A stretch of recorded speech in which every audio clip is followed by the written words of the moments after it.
أعوذ بالله من الشيطان الرجيم. بسم الله الرحمن الرحيم.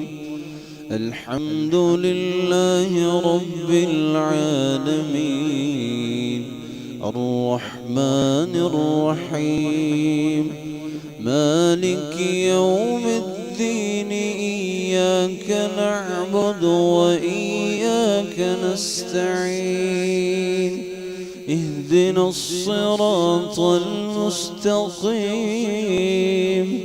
صراط الذين أنعمت عليهم غير المغضوب عليهم ولا الضالين.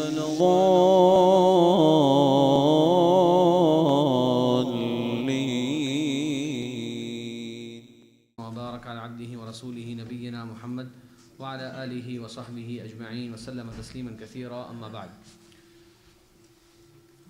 پروگرام کے دوسرے حصے میں آپ سب طلباء کو یہاں پہ خوش آمدید کہتا ہوں. اللہ تعالیٰ آپ سب کا یہاں آنا قبول فرمائے. بارک اللہ فیکم. اچھا جی، یہاں پر ہماری بات رکی تھی تو وہیں سے شروع کرتے ہیں. اس حصے میں جو عنوان ہے وہ یہ ہے کہ امام ابن حجر رحمہ اللہ کی جو مؤلفات ہیں حدیث کے باب میں، انہوں نے کب کب لکھی، کس کس سال میں کون کون سی مشہور کتاب انہوں نے تالیف فرمائی.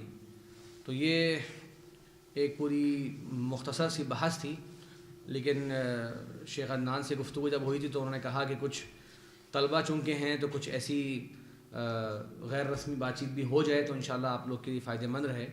اور اگر اس میں میری طرف سے کوئی کوتاہی ہے یا اضافہ ہے تو اللہ تعالیٰ مجھے معاف کرے.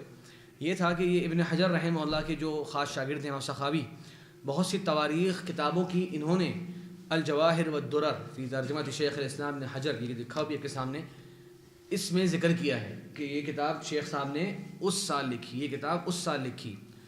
تو میں اپنے ایک استاد سے اس بارے میں پوچھ رہا تھا، شیخ عبدالباری احمد حماد انصاری حفظہ اللہ، مدینہ میں بہت ہی معروف علمی حیثیت رکھتے ہیں شیخ صاحب، علم حدیث میں اور مخطوطات میں، اور وقت کے عظیم محدث شیخ حماد انصاری کے بیٹے ہیں. تو شیخ صاحب نے مجھے کہا کہ آپ ایسا کریں کہ یہ جتنی کتابیں ہیں شیخ ابن حجر کی حدیث کے حوالے سے، ان سب کی تواریخ پہ جہاں جہاں آپ کو کلام ملے وہ جمع کریں، ایک بحث لکھے. کیونکہ ہم طلبہ جو تھے وہ تہذیب و تہذیب پہ ہم نے کام کیا تھا ماجسٹیر میں، مطلب ایم اے میں، اس کے بعد دکتورا میں پی ایچ ڈی میں ہم نے کام کیا تھا حدث ساری پہ. تو اس لیے ابن حجر کے ساتھ ہمارا تھوڑا سا اس طرح سے تعلق رہا تھا، تو یہ طلبہ کے لیے فائدہ مند رہے گا. تو ان کی ترغیب پہ پھر میں نے ابن حجر کی جو حدیثی مؤلفات ہیں ان پہ کچھ کام شروع کیا یا ان کی تاریخ جمع کرنا شروع کری. تو میں نے اس پریزنٹیشن میں شامل نہیں کیا اس کو، لیکن جو میں نے اس کی تیاری کر رہا تھا اس میں یہ کچھ فائلیں ہیں. اچھا، تو اب تھوڑا سا ہمارا جو ہے نا وہ سیشن ایسا ہے کہ اس کے اندر شاید کچھ چیزیں بیچ میں آ جائیں، تو آپ لوگ ذرا بہت زیادہ ترتیب کے اگر شوقین ہیں تو میرا عذر قبول کیجیے گا. اچھا، یہ چھوٹی سی بہرحال جیسے میں نے بتایا آپ کو ایک کوشش تھی. تو اس میں مؤلفات حدیثیہ پہ خاص میں نے اہتمام کیا زیادہ تر. دیکھیے جیسے کہ یہ کتاب ہے ابن حجر رحمہ اللہ کی سب سے قدیم ترین کتاب سمجھی آتی ہے جو کہ انہوں نے لکھی، اطراف المسند. لیکن دیکھیں یہ اس کتاب کی تاریخ تو نہیں مل رہی، لیکن یہ ملا کہ امام ابن حجر رحمہ اللہ کے یہ جو کتاب ہے المسند المعتلی یا اطراف المسند المعتلی باطراف المسند الحنبلی، اس نام سے یہ کتاب. تو مسند احمد کے جو احادیث ہیں ان کے اطراف جمع کیے ہیں. یعنی آپ جانتے ہیں یہ تخریج کے اندر بہت فائدہ مند رہتا ہے کہ سند ذکر کر دی جائے اور متن کا خالی ایک حصہ ذکر کر دیا جائے. تو یہ انہوں نے بہت پہلے لکھی تھی. تو امام عراقی جو تھے جن کا انتقال ہوا ہے 806 ہجری میں، وہ اس کتاب پر بہت زیادہ اعتماد کیا کرتے تھے. تو یہ ان کی بہت اوائل مؤلفات میں سے ہے. اسی طرح تہذیب التہذیب جو قدر کتاب، یہ انہوں نے 807 ہجری میں لکھ لی تھی. دیکھیے وکان انتہاء تبییضہ فی سنۃ 700. لیکن اس کے بارے میں آگے کچھ تفصیلات بھی آئیں گی. خالی یہ نہیں کہ 807 ہجری میں لکھ لی انہوں نے اور جو ہے بس پھر چھوڑ دی، نہیں. اس کتاب کو یہ آخری سال تک اپنے ساتھ رکھتے تھے اور آخری سال 852 ہجری تک بھی اس میں وہ اضافے کرتے رہے. پھر تغلیق التعلیق ہے، ٹھیک ہے. اسی طریقے سے میں خالی میں نام پڑھ لیتا ہوں، آگے تواریخ لکھی ہوئی ہیں. اور انشاءاللہ آپ طلبہ اگر شیخ کے ساتھ کسی گروپ وغیرہ میں ہیں واٹس ایپ پہ تو میں کوئی بات نہیں، انشاءاللہ اس طرح کی کچھ فائلیں آپ لوگ کو بھیج دوں گا طلبہ کے شوق کے لیے انشاءاللہ. پھر ہدى الساری ہے، نخبۃ الفکر ہے پہلے، پھر ہدى الساری ہے. دیکھیں یہ سب ان کی اوائل مؤلفات میں سے ہیں. پھر تعریف اہل التقدیس بمن وصف بالتدلیس، یہ بہت مشہور رسالہ ہے، اور ہمارے یہاں میں نے نوٹ کیا ہے بر صغیر کے اندر خاص طور پہ یا پاکستان کے اندر علوم حدیث کے موضوعات میں سے تدلیس کا موضوع، اس میں کچھ طلباء کو خاص تھوڑی سی دلچسپی رہتی ہے، اور اس کی وجہ میں سمجھ نہیں آئی کہ علوم حدیث کے تو ابن صلاح رحمہ اللہ نے 65 انواع ذکر کی، لیکن ہمارے یہاں تھوڑا سا تدلیس سے بہت زیادہ فوکس رہتا ہے کہ یہ مراتب التدلیس، طبقات مدلسین ہیں یا نہیں ہیں، ان کا اعتبار کرنا چاہیے یا نہیں کرنا چاہیے، یہ 5 ہیں، اور ابن حجر اور علامہ علائی کا اپنا اجتہاد ہے وغیرہ وغیرہ، لمبی یہ بحث ہے.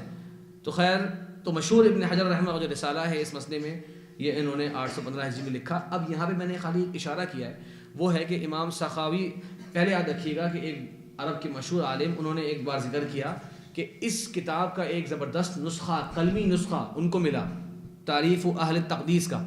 اس کے آخر میں لکھا ہوا تھا کہ ھذا الکتاب قد تراجع عنہ المؤلف. اب یہ بڑی مشکل بات ہے کہ ایسے لکھا ہوا ہو کتاب کے اندر کہ اس مؤلف نے اس کتاب سے رجوع کر لیا. تو وہ ان شیخ نے وہ بات بیان بھی کر دی درس کے اندر، اور طلبائیں بڑی پھیل گئی کہ بھائی یہ کتاب غیر معتبر ہے، اس کے کلمی نسخے کے آخر میں یہ لکھا ہوا ہے. تو ہمارے شیخ محترم شیخ عبد الباری انصاری حفظہ اللہ نے اس پر پورا ایک آرٹیکل لکھا جس میں انہوں نے وضاحت کری کہ یہ تھوڑی سی دقیق بات نہیں ہے، بلکہ امام سخاوی رحمہ اللہ قول جو ہے وہ زیادہ اہم ہے. اور وہ کیا، دیکھیے لکھا ہوا کے سامنے، یہ دیکھیں، کہتے ہیں قال السخاوی وَكَانَ جَمَعَهُ أَوَّلًا ثُمَّ رَجَعَ عَنْهُ إِلَى كِتَابٍ أَكْبَرَ مِنْهُ بِقَلِيلٍ. تو بھائی خالی آدھی بات لے لی ایک ناسخ نے کہ رجوع کر لیا اس کتاب سے، نہیں، بات پوری یہ تھی کہ ایک اس کا ابتدائی نسخہ تھا، پھر ایک اس کا تفصیلی نسخہ تھا جو زیادہ مفصل تھا، اور آج جو کتاب چھپی ہوئی ہے آپ کے سامنے وہ اسی مفصل نسخے پر چھپی ہوئی ہے. تو اس میں کوئی ایسی بات نہیں ہے کہ جس کی وجہ سے رجوع کرے ابن حجر رحمہ اللہ. اور بہت سے مدلسین پر جو ابن حجر کے احکام ہیں تعریف و اہل تقدیس میں، وہی ان کے احکام النکت علی ابن صلاح میں بھی ملتے ہیں، اور کچھ احکام فتح الباری میں بھی ملتے ہیں. تو اس لیے کوئی اس میں پریشانی کی بات نہیں ہے. اور یہ میں نے اپنے شیخ کے جو آرٹیکل ہے اس کا میں نے حوالہ بھی دے دیا. یہ اس آرٹیکل سے شیخ صاحب نے یہ مقال لکھا. پھر میرا نزہۃ النظر ہے، درایا ہے، تقریب التہذیب، بلوغ المرام، یہ نام آپ سب کے سامنے ہیں، ماشاءاللہ سنتے رہتے ہیں آپ طلبہ. تو یہ خیر ان کتابوں کی تواریخ ہیں. تو ویسے میں ذاتی طور پہ ایک فائدہ بتاتا ہوں آپ کو طلبہ کے طالب علم ہونے کی حیثیت سے بھی، کہ یہ شیخ صاحب نے جب مجھے یہ دیا تو میں نے جمع کر لیا. پھر شیخ صاحب نے اس کے بارے میں سے سوال کیا تو میں نے ان کو بھیجا کہ میں نے جمع کیا. پھر ایک ہمارے اور استاد ہیں جو ہم دکتورا کر رہے تھے، پی ایچ ڈی کر رہے تھے فتح الباری کے اندر، 40 طلبہ، ہر ایک کا اپنا اپنا حصہ ہوتا ہے، کوئی مل کے کام نہیں ہوتا. تو انہوں نے کہا کہ نہیں، یہ آپ ضرور اس کو نشر کریں، اس کو طلبہ کو بھیجیں. پھر میں نے اپنے ساتھیوں کے درمیان جو ہمارے طلبہ تھے ان میں بھیجا. تو یہ 4 صفحے تو ہیں، لیکن یہ ایک اچھی چیز ہے، اس سے کم از کم آپ کو ابن حجر رحمہ اللہ کے بہت آسان سا فائدہ معلوم ہو جائے گا کہ کیا ان کا آخری قول تھا اور کیا ان کی شروع کی رائے تھی. کسی راوی کے بارے میں ابن حجر رحمہ اللہ اگر رائے دی ہے 807 میں، تو کیا 840 845 میں وہی رائے رکھتے ہیں یا الگ ہے، یا اگر آپ کو 2 تعارض ملیں تو اس کے اندر ترجیح کرنے میں بھی یہ چیز آپ کے لیے مفید رہتی ہے. تو میں کچھ ساتھیوں سے، طلبہ کو میں جب کہیں پڑھاتا ہوں کہیں 1-2 اداروں میں، تو وہاں کچھ ساتھیوں کو میں اس طرح بحث دیتا ہوں تو سنتے ہوئے بڑی اچھی لگتی ہے بحث. بہت سے طلبہ جو ہے وہ اس پہ کام نہیں کرتے. تو میں آپ کو ویسے نصیحت کروں گا کہ اس طرح کوئی اساتذہ اگر آپ کو کبھی کوئی بحث کی رائے دیں تو اس کو آپ ضرور کیا کریں. اس میں آپ کو ہے انشاءاللہ ایک تو شوق بھی ہوگا، اور وہ استاد نے آپ کو نصیحت کی ہوگی تو اس میں کوئی نہ کوئی خیر بھی ہوگی، اور اس بہانے سے آپ بہت ساری کتابوں کو جو ہے وہ کنگال لیں گے. اب میں نے ان کتابوں میں سے بہت سی کتابوں کو پہلے کھولا بھی نہیں تھا، لیکن جب استاد نے یہ کام دے دیا تو ضرور کھولنا پڑ گیا. PDF ڈاؤن لوڈ کرنی پڑ گئی، جو مکتب میں مسجد نبی میں تھے وہ وہاں سے لے لی، جو ڈاؤن لوڈ کر سکتے ڈاؤن لوڈ کر لی. تو مجھے خوشی ہوئی کہ 4-5 دن میں 3 دن کے اندر خالی یہ تواریخ نوٹ تو میں نے کر لی، لیکن الحمدللہ اس بہانے میں نے ابن حجر کی ان کتابوں کو بھی چھو لیا جو شاید اگر استاد یہ ٹاسک نہ دیتے تو وہ نہیں چھو پاتا. تو اس لیے بہرحال بہانے سے ہی لائبریری جانا اگر ہمارا ہو جائے تو یہ بہت بڑی غنیمت ہے. آج کے زمانے کے حالات آپ کے سامنے ہیں. بہرحال یہ کچھ تھوڑی سی باتیں ہیں، یہ میں نے ایسا لکھ دیا کہ میں نے اس وقت جو ہے وہ لکھا تھا. اور یہ نوٹ کریں الاصابہ یہ بالکل امام حجر رحمہ اللہ کی آخری مؤلفات میں سے ہے، حتیٰ کہ اس کو وہ تبیید، ایک ہوتا ہے مسودہ اور ایک ہوتا ہے مبیضہ. مسودہ مطلب یہ ہوتا ہے کہ وہ ایک رف کام ہوا ہوا ہے. آپ بھی ماشاءاللہ جو مؤلفین حضرات ہیں پہلے وہ ایک رف سا لکھ لیتے ہیں ایک آرٹیکل, کاٹن اس پہ کاٹا بھی ہوتا ہے, بہت سی چیزوں کو مٹایا بھی ہوتا ہے, اضافے بھی کیے ہوتے ہیں, حاشیے بھی لگائے ہوتے ہیں, پھر آپ اس کو دیتے ہیں ٹائپ کرنے والے کو, یا پھر آپ خود مرتب کر کے لکھتے ہیں. تو مبیضہ کتاب تیار ہے, مسودہ ابھی وہ تیاری کے مراحل میں ہے, رف کاپی کے اندر ہے. تو یہ ان کی جو ہے بہت مشکل طریقے سے انہوں نے تعریف کی تھی, لمبا باب ہے. امام ابن حجر رحمہ اللہ نے اس کتاب کو لکھنا شروع کیا تھا 809 ہجری میں. یہ ان کی سب سے مشکل کتاب تھی طریقہ ترتیب کی وجہ سے, اور پھر ختم کری تھی 847 میں. دیکھیں کتنا سال تک ان کے ذہن میں یہ کتاب رہی, 38 سال تک, ایسا ہی ہے. اور پھر خود بتاتے ہیں کہ اس کی وجہ کیا تھی کہ میں نے اس کو آرام سے لکھا, تفصیل ہے اس کے بارے میں. چلے خیر, میں نے کہا تھا یہ انشاءاللہ خالی ایک فائل سی ہے, لیکن انشاءاللہ میں آپ کے ساتھ شیئر کر لوں گا اس کو.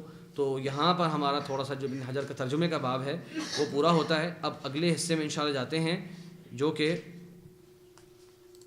ابن حجر کی جو 3 کتابیں ہیں جن کا انشاءاللہ آپ نے آج انشاءاللہ عزیز تعارف آپ کے سامنے پیش کرنا ہے. ٹھیک ہے جی. اچھا جی, تو پہلے تو یہ چھوٹا سا جو ہمارا رسالہ ہوتا ہے ہمارے سیر کا, یہ اس کا پہلا پیج تھا. تو یہ ہمارا ماجسٹر کا رسالہ تھا جو الحمدللہ ابھی چھپ کے کتاب UAE کے ادارے سے چھپ کے جو ہے وہ اس شکل میں آ گئی ہے. تو اس طرح سے وہ ہم لوگ پیش کرتے ہیں اس کو. اچھا جی, یہ ہے ابن حجر رحمہ اللہ کی کتاب تہذیب التہذیب کا صفحۃ الغلاف, پہلا پیج. آپ دیکھیں اس کے اندر لکھنے والے جو ہیں ساری رائٹنگز جو ہیں اس میں ابن حجر کی رائٹنگ نہیں ہے, یہ کسی اور کی خط ہے, یہ کسی اور کا خط ہے. اچھا ایک قرینہ دیکھیں, قرینہ پہچاننے کے لیے کہ یہ مؤلف خط نہیں ہے. ایک تو یہ کہ خط معلوم ہو جائے گا, دوسرا یہ دیکھیے کیا لکھا ہوا ہے, تہذیب التہذیب لشیخ الاسلام ابن حجر العسقلانی تغمدہ اللہ برحمتہ وغفرانہ وغیرہ. اب ابن حجر رحمہ اللہ اپنے بارے میں لکھیں گے شیخ الاسلام, وہ عظیم و شان لوگ تھے, وہ ایسے کبھی کام کر ہی نہیں سکتے تھے, ان سے یہ چیز کی توقع ہی نہیں ہے. آج سنا ہے کچھ لوگ جو ہیں ان کا نام اگر ویسے نہ لکھا جائے کسی اشتہار میں تو وہ سنا ہے بحران کا بیک آؤٹ بھی کر دیتے ہیں. میں نے سنی ہے بات, اللہ عالم, شکر ہے میں جانتا نہیں ہوں کسی ایسے آدمی کو, لیکن سننے میں آیا ہے. بہرحال تو یہ اس کا پہلا پیج ہے. اس میں کیا چیز نوٹ کرنے والی ہے آپ کو بتاتا ہوں میں ایک بات. پہلے جلدی سے جان لیتے ہیں کہ اس کتاب کی ہسٹری کیا ہے, یہ ہم تک کیسے پہنچی. تو آپ میری طرف توجہ کریں. دیکھیے جی, تہذیب التہذیب علم رجال کی بہت معتبر ترین کتاب ہے. علم رجال کی قدیم کتب ایسی ہیں جس کے اندر ثقات اور ضعفاء سب جمع ہیں, جیسے کہ امام بخاری کی کتاب الجرح والتعدیل, امام ابن ابی حاتم کی امام بخاری کی کتاب التاریخ الکبیر. اور آپ کو شاید معلوم ہو کہ حیرانی ہو کہ امام بخاری رحمہ اللہ, اور میں آج عدنان سے اس بارے میں بات کر رہا تھا کہ ہمارے درس بخاری یا جلسہ بخاری جو ہوتے ہیں مدارس کے, ان میں تھوڑی سی جو ہے ہمیں ضرورت ہے کہ ہمارے ہاں اس میں بھی اکثر اب عمومی موضوعات جو ہے وہ شامل ہونا شروع ہو گئے ہیں. آپ نے نوٹ کیا ہوگا, جبکہ آگے طلبہ بیٹھے ہوتے ہیں ماشاءاللہ, ان کو ایک بڑے باعزت طریقے سے بٹھایا ہوتا ہے ہر ادارے والوں نے. اب ماشاءاللہ سعودی علماء کی طرح اس کا وہ ایک گاؤن بنا دیتے ہیں, شماغ بنا دیتے ہیں. اچھی بات ہے ماشاءاللہ ایک بتانے کے لیے کہ بھئی ہمارے علماء فارغ ہو رہے ہیں. لیکن آپ نوٹ کریں وہ عصر سے لے کے عشاء یا رات 11 بجے تک اکثر تقریب ہوتی ہے, اس کے اندر کوشش بھی وہی کی جاتی ہے کہ وہ عام موضوعات کے اوپر ایک خطیبانہ مزاج والی چیزیں سامنے آئیں. میں سوچتا ہوں کہ پورے سال ہمارے پاس اس طرح کے موضوعات کا موقع بھی ہے اور مناسبت بھی ہوتی ہے. اس موقع کو کوشش کرنی چاہیے ذرا حدیث اور علم حدیث یا محدثین کا جو مقام مرتبہ ہے اس تعلق سے کچھ بات چیت ہو. تو بتانا جاتا کہ امام بخاری رحمہ اللہ نے التاریخ الکبیر لکھی جس وقت ان کی عمر 18 سال تھی. التاریخ الکبیر 18 سال کی عمر میں, اور کہتے ہیں کہ میں نے اس کو فی الروضہ, جو مسجد نبوی کے اندر روضۃ من ریاض الجنہ, آپ صلی اللہ علیہ وسلم قبر سے لے کر آپ کے ممبر تک یا آپ کے گھر سے آپ کے ممبر تک کی جگہ ہے, وہاں بیٹھ کے لکھتے تھے 18 سال کی عمر میں. اور اس میں انہوں نے لکھا ہے کہ وقد راعیت فیہ الاختصار, اس میں نے اختصار سے کام لیا ہے, وہ نہیں کہ جو کچھ مجھے ملا سراوی کے بارے میں نے وہ لکھ دیا. خیر, تو یہ ہے امام بخاری کی تاریخ الکبیر اور ابن ابی حاتم کی الجرح والتعدیل. اسی طرح تاریخ بغداد امام خطیب بغدادی کی, یہ کیا ہے, یہ کتب جامعہ بین الجرح والتعدیل ہیں. پھر کچھ ایسی کتابیں جو صرف ثقات روات کے ساتھ خاص ہیں, جیسے کہ امام ابن حبان کی الثقات. پہلے وہ تاریخ تھی, اس میں ثقات اور ضعفاء دونوں تھے, لیکن بعد میں وہ بہت پرانے زمانے سے ہی الگ ہو گئی تھی الثقات کے نام سے. پھر اس کے علاوہ امام العجلی رحمہ اللہ کی کتاب ہے معرفت الثقات. اس طرح امام ابن شاہین کی الثقات ہیں. پھر ضعفاء کے اوپر الگ سے بہت سی کتابیں ہیں پرانی, جیسے کہ امام العقیلی کی کتاب ہے الضعفاء اور امام ابن عدی کی الکامل فی الضعفاء، یہ انتہائی مشہور اور معروف اور معتبر کتابیں ہیں ضعفاء. اچھا، اس کے بعد تھوڑا سا وقت آگے جب بڑھتا گیا تو علماء نے ایسی کتابیں لکھنا شروع کر دیں جو کہ کتب جامعہ تھیں بین الضعفاء والثقات، لیکن سندوں کے بغیر، پرانی کتابوں کا نچوڑ، پرانی کتابوں کا خلاصہ. تو ان میں جو ایک اہم ترین مقام حاصل تھا وہ تھا امام عبد الغنی المقدسی رحمہ اللہ کی کتاب الکمال فی اسماء الرجال. الکمال فی اسماء الرجال. عبد الغنی مقدسی بہت مشہور، وہی جو عمدۃ الاحکام کے مؤلف ہیں، انہی کی یہ کتاب ہے الکمال فی اسماء الرجال. انہوں نے کیا کیا، کتب ستہ کے جو روات ہیں ان سب کا ترجمہ اور ان سب کے احوال زندگی مختصر طور پہ مشہور شیوخ، مشہور تلامذہ جمع کر دیے، لیکن اسانید وغیرہ سب حذف کر دیں. تو علماء کے یہاں اس کی بڑی قدر و قیمت ہو گئی کہ بھائی کتب ستہ پر اکثر دار و مدار رہتا ہے ہماری گفتگو کا، ہماری مدارس میں بھی، تو چلو اس کے روات کے تمام احوال سامنے آ جائیں. پھر ان کے بعد ان کے ایک بیٹے نے اس پہ کچھ کام کیا، وہ نشر تو نہیں ہوا، لیکن امام مزی نے اس کا اپنی کتاب تہذیب الکمال میں کافی سخت رد کیا اور کہا کہ انہوں نے اپنے والد کی کتاب کا حق ادا نہیں کیا بلکہ اس کو کچھ نہ کچھ شاید خراب بھی کر دیا. اس طرح کی بات لکھی امام مزی رحمہ اللہ نے، لیکن ان کا نام نہیں لکھا ان کے بیٹے کا، بولا بعض ولدہ، ان کے کسی بچے نے. بہرحال اس کے بعد جو عظیم ترین کتاب سامنے آتی ہے وہ ہے موسوعہ فی اسماء الرجال، وہ ہے تہذیب الکمال فی اسماء الرجال، امام جمال الدین المزی رحمہ اللہ کی عظیم الشان کتاب. اس میں انہوں نے دیکھیں تہذیب یہ ان کا تواضع ہے، ورنہ کمال کو آپ رکھیں اور سامنے تہذیب الکمال کو رکھیں تو کوئی آپس میں مقارنہ ہی نہیں. اتنا عظیم کام کیا مزی رحمہ اللہ نے. تو الکمال کو انہوں نے آگے رکھا، لیکن پھر کتب ستہ کے روات پہ اختصار نہیں کیا، بلکہ ان مؤلفین کے جو امام بخاری، مسلم، ابو داؤد، ترمذی، نسائی، ابن ماجہ ہیں، ان کی جو اور بھی کتابیں ہیں، جیسے کہ امام بخاری رحمہ اللہ جانتے ہیں جزء رفع الیدین ہے، قراءۃ الفاتحہ ہے، خلق و افعال العباد ہے، الادب المفرد ہے، وغیرہ وغیرہ. اس طرح ان کتب ستہ کے مؤلفین کی جو اور بھی کتابیں ہیں جس میں سندیں ہیں، راوی حدیث ہیں، وہ جمع کر دی. تو تقریباً 28 کے قریب کتابوں کے تمام روات کے احوال پر مشتمل کتاب وہ ہے تہذیب الکمال. تو اصل جو تھی الکمال وہ خالی 6 کتابوں کے پر تھی، کتب ستہ جو ہیں، اور تہذیب الکمال میں انہوں نے انہی مؤلفین کی اور کتابوں کا بھی اضافہ کر دیا. اور عجیب شرط رکھی اپنے لیے کہ میں شیوخ کا ذکر بھی بالاستیعاب کروں گا اور تلامذہ کا ذکر بھی بالاستیعاب کروں گا. تو آپ دیکھیں گے کہ اتنے شیوخ، اتنے تلامذہ، اور ان کو پھر ترتیب علی حروف المعجم مرتب کرتے ہیں. کیا خوبصورت عظیم کتاب ہے. اور آپ حیران ہو جائیں کیسے انہوں نے اس زمانے میں کمپیوٹر وغیرہ کے بغیر اس طرح کی محنت جو ہے وہ کی. کتاب کے روات بھی جو ہے وہ حروف معجم پر مرتب ہیں. بہرحال بتا میں آیا تھا کہ تہذیب التہذیب تک بات پہنچی کیسے، تو بہت مختصر سی تاریخ میں بیان کر رہا ہوں کے سامنے. پھر تہذیب الکمال جب آ گئی تو اس کے بعد امام مزی رحمہ اللہ کے ایک شاگرد جو تھوڑے سے ذرا خطرناک سے شاگرد ثابت ہوئے وہ ہیں امام کمال الدین مغلطائی.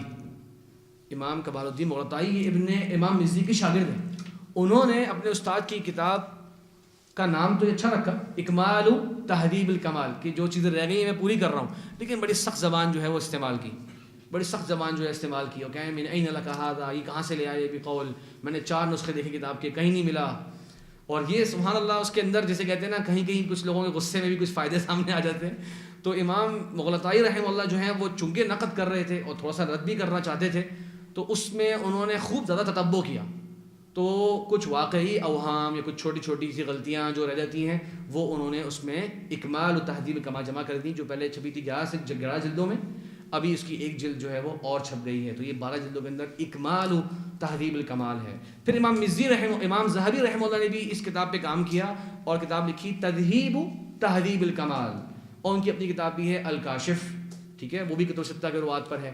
تو بہرحال اب ابن حجر رحمہ اللہ جب آئے تو انہوں نے دیکھا کہ تہذیب الکمال کا کیا رتبہ مقام مرتبہ ہے، لیکن اکمال و تہذیب الکمال میں امام مغلطائی نے کئی اچھے تنبیہات بھی کری ہیں، فوائد بھی بیان کیے ہیں، کچھ اوہام کا بھی ذکر کیا ہے، اور اہم ترین بات کچھ راویوں پر جو جرح تعدیل کے اقوال ہیں اس میں اضافہ بھی کیا ہے.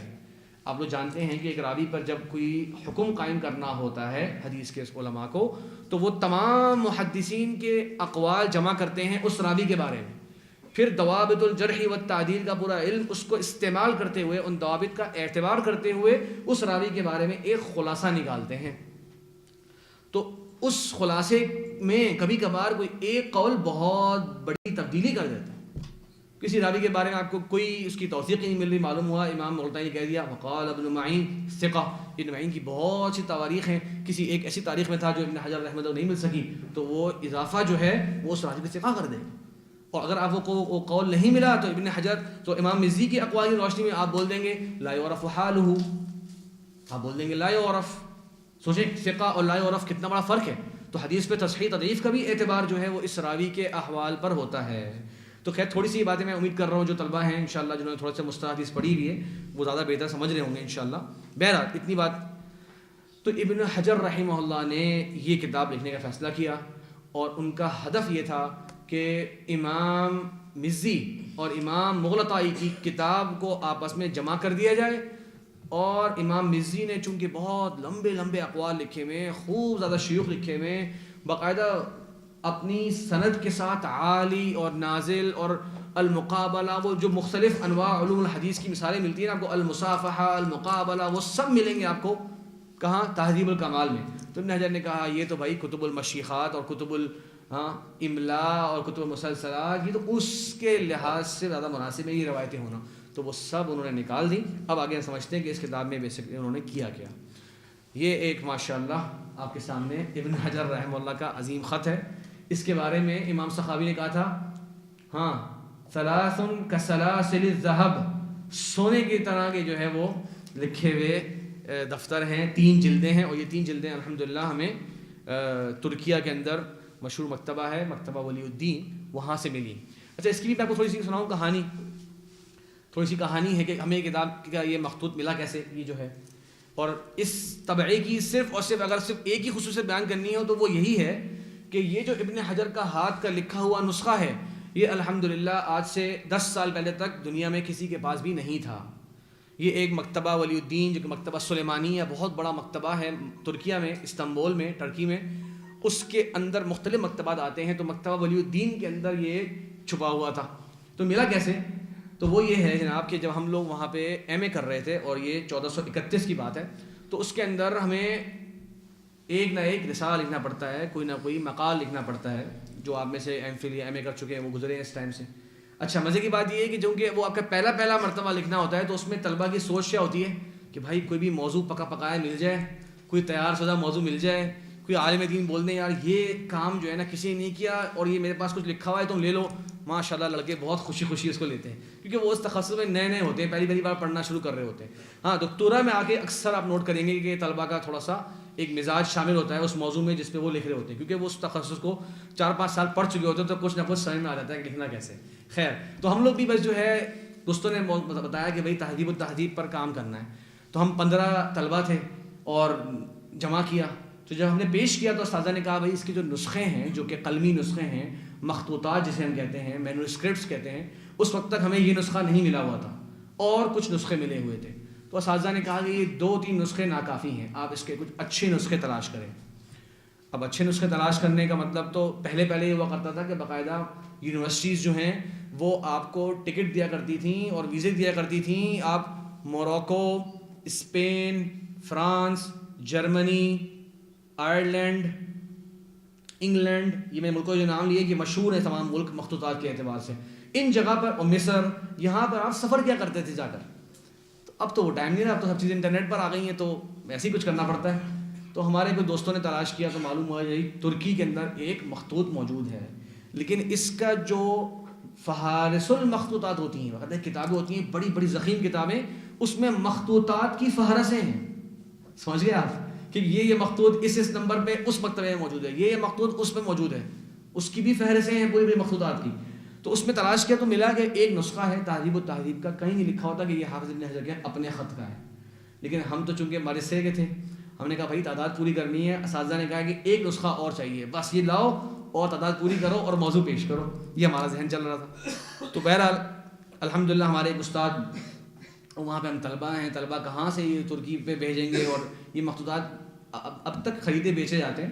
اس وقت ہمیں اس کی قیمت ملی 3000 ریال. تو طلبہ تو ماشاءاللہ جمع کرتے رہتے ہیں. 3000 ریال آج کے زمانے میں تو بن گئے 2 لاکھ روپے, اس وقت کم ہوتے تھے. تو ایک استاد جی نے کہا کہ ہمارے وہاں کے استاد نے کہ یہ میں پیسے دیتا ہوں آپ لوگوں کو اس کے, آپ یہ منگوا لو. تو جب یہ مخطوط وہاں سے آیا 3000 روپے دینے کے بعد، 3000 ریال دینے کے بعد جب پہنچا تو معلوم ہوا یہ ابن حجر کا اپنا لکھا ہوا مخطوط تھا. تو الحمدللہ ہمارے جامعہ اسلامیہ میں کلید الحدیث کے اندر اس دن ایک طرح سے کافی خوشی کا سما تھا، اور اساتذہ وغیرہ بھی باقاعدہ ہمیں مل کے مبارکباد دے رہے تھے کہ تم لوگ کا خالی ایک رسمی سا موضوع نہیں ہے بلکہ ایک نفیس ترین نسخہ تم لوگ کو مل گیا. اب آپ کو بتاتا ہوں کہ اس نسخے کی خاصیت کیا ہے. ٹھیک ہے، تو یہ آپ نے دیکھا، اب آپ کو پتہ نہیں یہ سلاسل الذہب لگ رہے ہیں یا یہ آپ کو بہت بڑی کوئی پیچیدہ مشکل ترین چیز لگ رہی ہے، لیکن یہی اس کا جو ہے نا وہ خوبصورتی ہے. یہ تو کتاب چھپ کے جو ہے سامنے آ گئی آپ کے سامنے. اچھا یہ جو چیز نوٹ کریں کہ میں ماؤس لے کے جا رہا ہوں ان جگہوں پہ، یہ کیا ہے دیکھ رہے ہیں آپ؟ اچھا یہ الگ خط سے لکھا ہوا ہے، نوٹ کریں آپ لوگ، اور یہ بالکل الگ سا خط ہے، ایسا ہی ہے. سائڈوں میں جو ہے حواشی، یہ سب ابن حجر کا خط ہے. لیکن یہ جناب 807 ہجری میں جس وقت ان کی عمر تھی کتنی، ہاں 33 34 35 اس وقت کا خط ہے، اور یہ آخری زندگی کے ایام کا خط ہے. سمجھ رہے ہیں؟ نہ اس وقت ان کے پاس کوئی بہت زیادہ وقت تھا تزئین و آرائش کا، نہ فرصت تھی، تو اس طرح سے اضافے کرتے جاتے تھے اپنے اصل نسخے پہ. اچھا یہ جو میں نے آخر میں لکھا ہوا ہے نا، الحمدللہ فرغ جمیع هذا الكتاب نسخا، کسی کو پتہ ہے میں سے کہاں لکھا ہوا ہے؟ یہ کوئی ایسے کیسے بتائیں گے آپ لوگ؟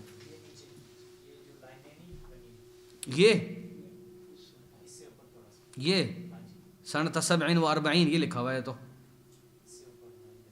یہ نہیں، اور کوئی اندازہ لگایا کہ یہ جو عبارت لکھی ہے میں نے، یہ پوری عبارت لکھی ہوئی ہے اس پیج پہ.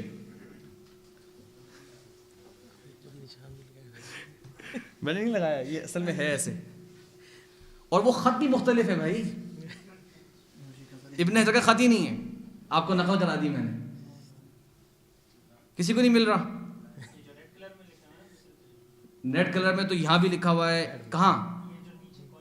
یہ اس طرف نہیں، یہ کہاں؟ چلیں میں آپ کی آسانی کر دیتا ہوں. یہ دیکھیں یہ لکھا ہوا ہے، یہ الحمدللہ فرغ جمیع هذا الكتاب نسخا، ماؤس دیکھ رہے ہیں آپ لوگ؟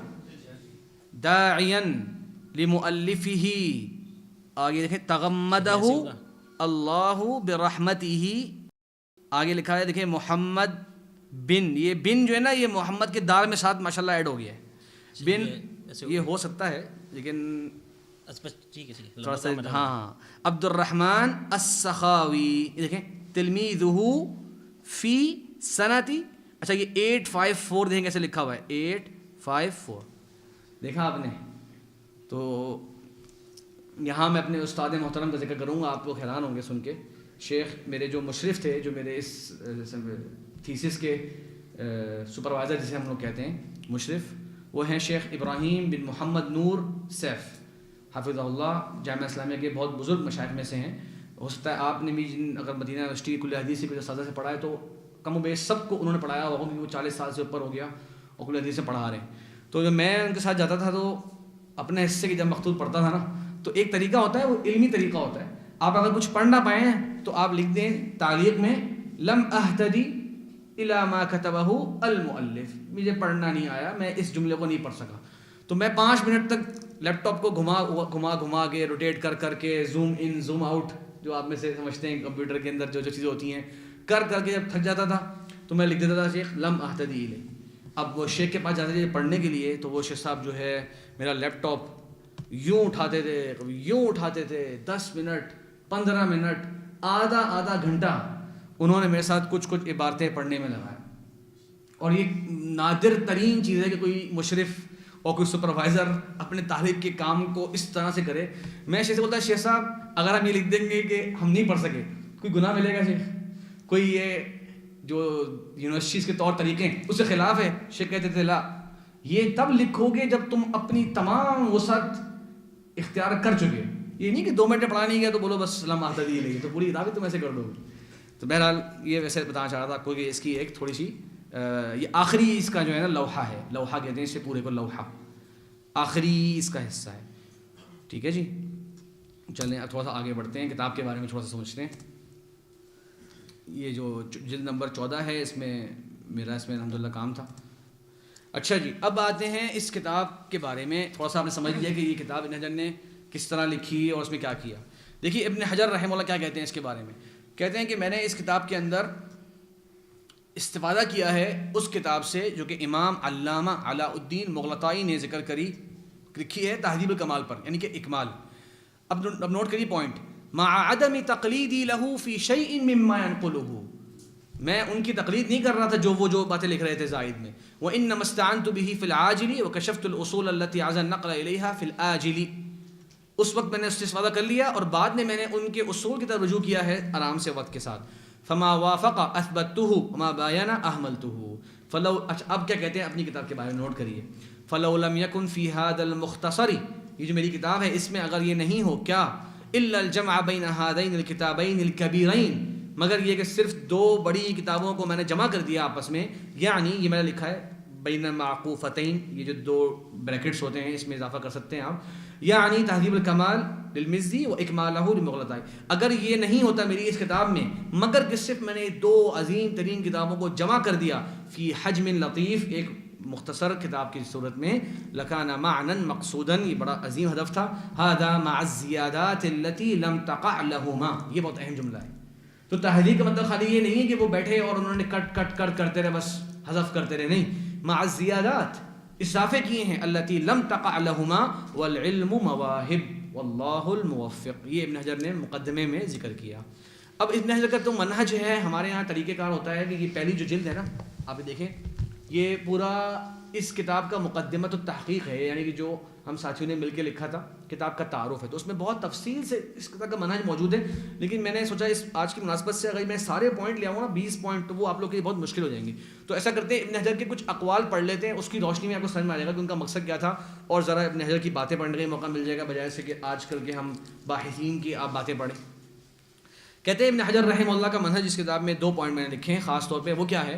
کہتے ہیں ربما اوردت بعض کلام الاصل بالمعنى مع استیفاء المقاصد، کبھی کبھی میں امام مزی نے بہت لمبی بات لکھی ہوتی ہے، اس کو بالمعنی ذکر کر دیتا ہوں۔ اچھا یہ بڑی اہم بات ہے، کبھی کبھی ابن حجر رحمہ اللہ کچھ اقوال کو بالمعنی ذکر کرتے ہیں، لیکن آپ اگر اصل قول کی طرف رجوع کریں تو آپ کو لگے گا کہ اس میں 2-3 اہم قیود تھیں جو رہ گئیں، اور خاص کر یہ کرتے ہیں وہ ابن حبان اور ابن عدی کے کلام میں۔ کیوں؟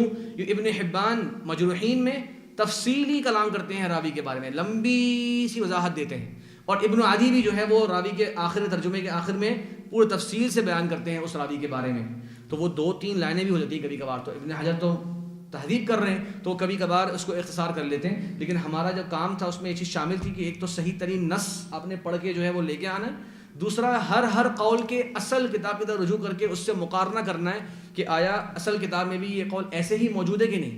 تو ہم خاص طور پہ اپنی تحقیق کے اندر بعض مرتبہ مجروحین اور الکامل، ابن عدی کی الکامل اور مجروحین ابن حبان کی، ان 2 کتابوں میں نا کبھی کبھار ہمیں لکھنا پڑتا تھا کہ وہ فی المجروحین زیادتن، پھر ہم لوگ لکھ دیتے تھے کہ یہ کچھ ایک جملہ ایسا ہے جو ابن حجر نے شاید اپنے جیسے علماء کے لیے چھوڑ دیا ہوگا، لیکن بعد ادارے آنے کے لیے شاید کوئی اس کی اہمیت ہے۔ بہرحال یہ کہتے ہیں وَرُبَّمَا زِدْتُ أَلْفَاظًا يَسِيرًا فِي أَثْنَاءِ كَلَامِهِ لِمَصْلَحَةٍ فِي ذَلِكَ، پھر کہتے ہیں وَلَا أَحْذِفُ مِن رِجَالِ التَّهْذِيبِ أَحَدًا بل ربما زدت فيهم من هو على شرطه، یہ بڑی اہم بات ہے، اور یہ ہمارا اس کا میں آپ کو بھیجوں گا ایک اشتہار سا پورا ہمارے پاس ہے اس کا، جب نے کتاب چھاپنے چاہی تھی تو اس کے لیے ہم نے 15 پیجز کی پوری ایک اس کی نا شارٹ سی ڈاکومنٹری بنائی تھی، تو اس کو پھر ہم نے بعد میں پرنٹ بھی کیا، تو اس میں ہم نے ذکر کیا کہ کتنے سارے ترجمے ایسے ہیں جو ابن حجر نے اضافے کیے ہیں تہذیب الکمال میں، اور بتاؤں مزے کی بات، وہ میرے حصے میں آیا تھا وہ ترجمہ، اور وہ ایک ان میں سے ہے یزید بن معاویہ کا ترجمہ، یزید بن معاویہ بن ابی سفیان کا ترجمہ جو ہے وہ آپ کو جلد نمبر 14 کے اندر مل جائے گا، وہ ابن حجر نے اضافہ کیا ہے اور ذکر کیا ہے کہ غالباً سنن نسائی کبریٰ کے اندر ان کی کوئی ایک روایت ہے، اس پہ کلام ہے، کچھ روایتوں میں وہ شامل ہے، کچھ میں نہیں ہے، ہو سکتا ہے کچھ نے نکال دی ہو وغیرہ وغیرہ، بہرحال اس کا ترجمہ بھی زیادات میں سے ہے جو میرے حصے میں آیا تھا، ورنہ تقریباً 150 سے 200 کے قریب ترجمے ایسے ہیں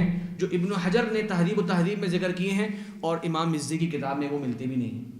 کیوں فرق کہاں سے آئے؟ لمبی بحث ہے، یاد رکھیے گا وَجَمِيعُ مَا بَعْدَ قُلْتُ فَهُوَ مِنْ زِيَادَاتِي إِلَىٰ آخِرِ التَّرْجَمَہ، تہذیب و تہذیب آپ پڑھ رہے ہوں گے، ہمارے اس نسخے میں قلتو اپنے لال رنگ سے لکھا ہوا ہے بولڈ کر کے، تو اس میں سمجھ لیجیے گا کہ قلتو کے بعد کا جو کلام ہے وہ سب امام مزی نے کم از کم ذکر نہیں کیا ہوا، وہ یا تو مغلطائی کا ہے اور 90% وہ کلام مغلطائی کا ملے گا آپ کو، وہیں سے انہوں نے اختصار کیا ہوا ہے، اور 5-10% ابن حجر رحمہ اللہ کے اپنے آراء بھی ملیں گے۔ اب امام سخاوی کہتے ہیں وَهُوَ يَشْتَمِلُ عَلَى اخْتِصَارِ تَهْذِيبِ الْكَمَالِ لِلْمِزِّ مَعَ زِيَادَاتٍ كَثِيرَةٍ عَلَيْهِ تَقْرُبُ مِنْ ثُلُثِ حَجْمِ الْمُلَخَّص. ملخص ہے تہذیب التہذیب 15 جلدوں میں، اس کا ثلث کتنا ہو جائے گا؟ تقریباً 6 جلدیں یا 5 جلدیں. ہاں 15 ہے نا، 5 بالکل ثلث ہو جائے گا 5 جلدیں. تو کہہ رہے ہیں اتنی زیادات ہیں اس کے اندر، یہ ان کے ساتھی کہہ رہے ہیں یا ان کے شاگرد کہہ رہے ہیں. وَخَرَجَ كُلُّهُ مَعَ ذَلِكَ فِي قَدْرِ ثُلُثِ حَجْمِ الْأَصْلِ.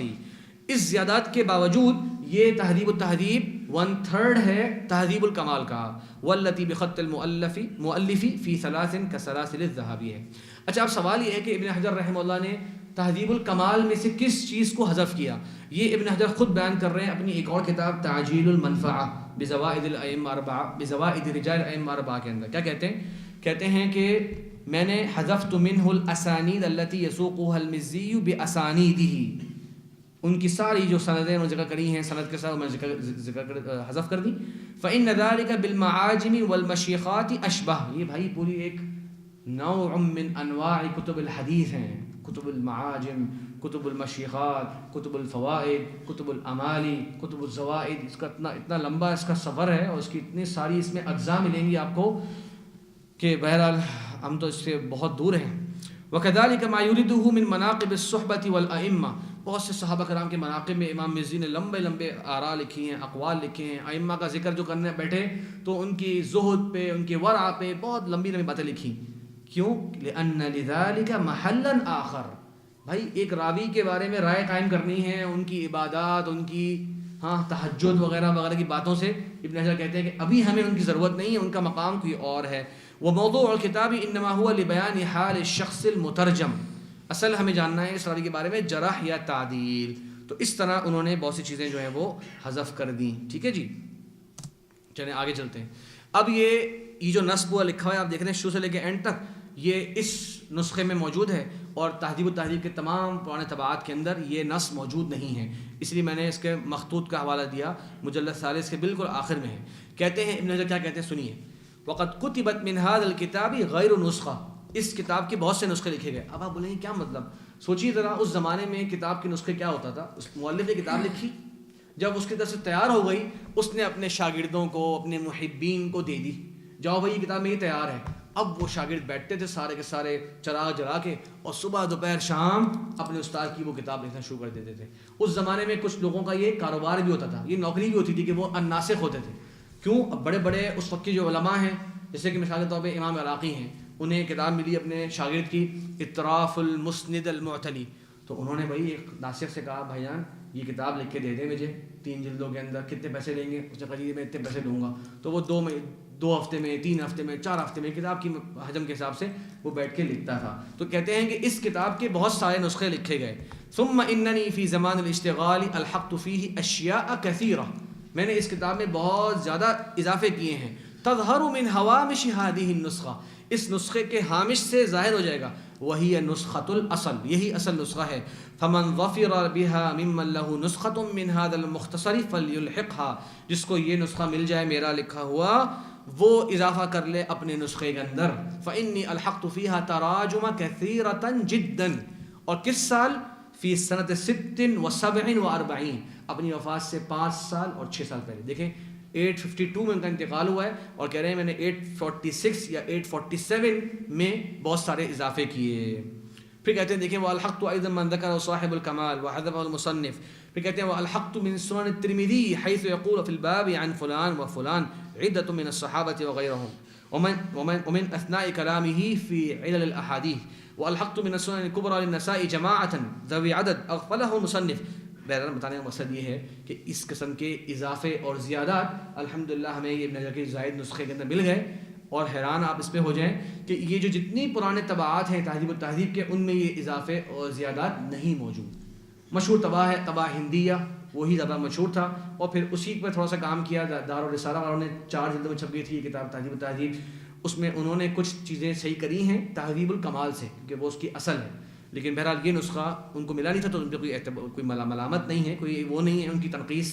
اس وقت کے حساب سے انہوں نے بڑا بہترین کام کیا لیکن الحمدللہ یہ اس کتاب کے اندر چیزیں تھیں. اب آخر میں جلدی سے آتے ہیں علماء کا اس کتاب کے بارے میں اہتمام کس طرح تک رہا. تو علماء اس کتاب کو لکھتے تھے مقابلہ کرتے تھے، یعنی کہ چیک کرنا، تقابل کرنا کہ صحیح لکھا ہے یا نہیں، اور اس کے مؤلف پر قراءت بھی کرتے تھے. تو بہت سارے ہمیں الحمدللہ اس کتاب کے 5 نسخے ٹوٹل ملے تھے. 2 نسخے اس کے علاوہ ایسے ہیں جو ابن حسان اور ابن قمر کے ہیں، جو ابن حجر پر پڑھے گئے ہیں. تو انہوں نے اپنے پاس اپنی کتاب رکھی اور شاگرد آ کے کتاب کو پڑھ رہے ہیں، جہاں غلطی ہو استاد تنبیہ کر دیں بھائی یہ بات تم صحیح لکھی. تو مقروء علی المؤلف یہ بھی نسخے کے قیمتی ترین ہونے کی علامت ہوتی ہے.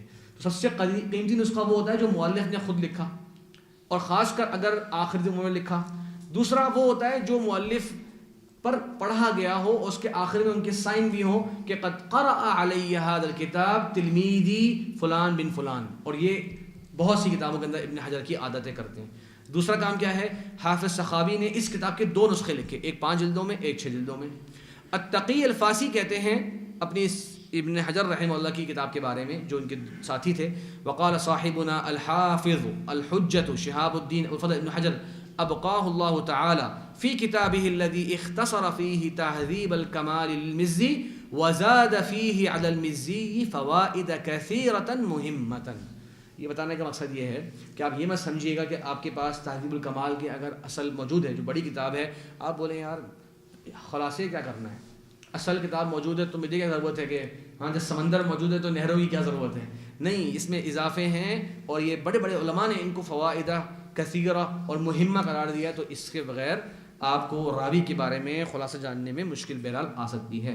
وقال التقی المقریزی کہتے ہیں اختصر تہذیب الکمال فی نحو من ثلث حجمہ. وہی بات کہ تہذیب الکمال کا 1/3 ہے یہ، مع التزامه باستيفاء مقاصده المتعلقة بالتعريف بأحوال من ذكر فيه من الرجال وزاد فيه نحو من ثلث الثلث مما يلزمه ذكره ويتعين. چلیے اب اس میں آخری بات یہ ہے اس حوالے سے کہ اس کے اندر امام ابن حجر رحمہ اللہ نے اپنے اس نسخے کا نہ صرف یہ کہ اہتمام کرتے گئے، ہمیں اس میں 4-5 تعلیقات ایسے ملی کہ لکھا ہوا ہے انہوں نے کہ الحق سنۃ 52 بعد 800، مطلب جس سال ان کا انتقال ہوا ہے اس سال تک وہ اس کتاب کو اپنے پاس رکھتے تھے. انہوں نے اپنے تلمیذ جو تھے نجم الدین ابن فہد المکی، اس کو ایک خط لکھا، اور یہ جواہر والدرر میں امام سخاوی نے ذکر کیا پورا ابن حجر کا اس خط کا جو متن ہے. اور ان کے جو والد تھے فہد المکی، بہت بڑے محدث تھے، ابن حجر کے ساتھیوں میں سے تھے.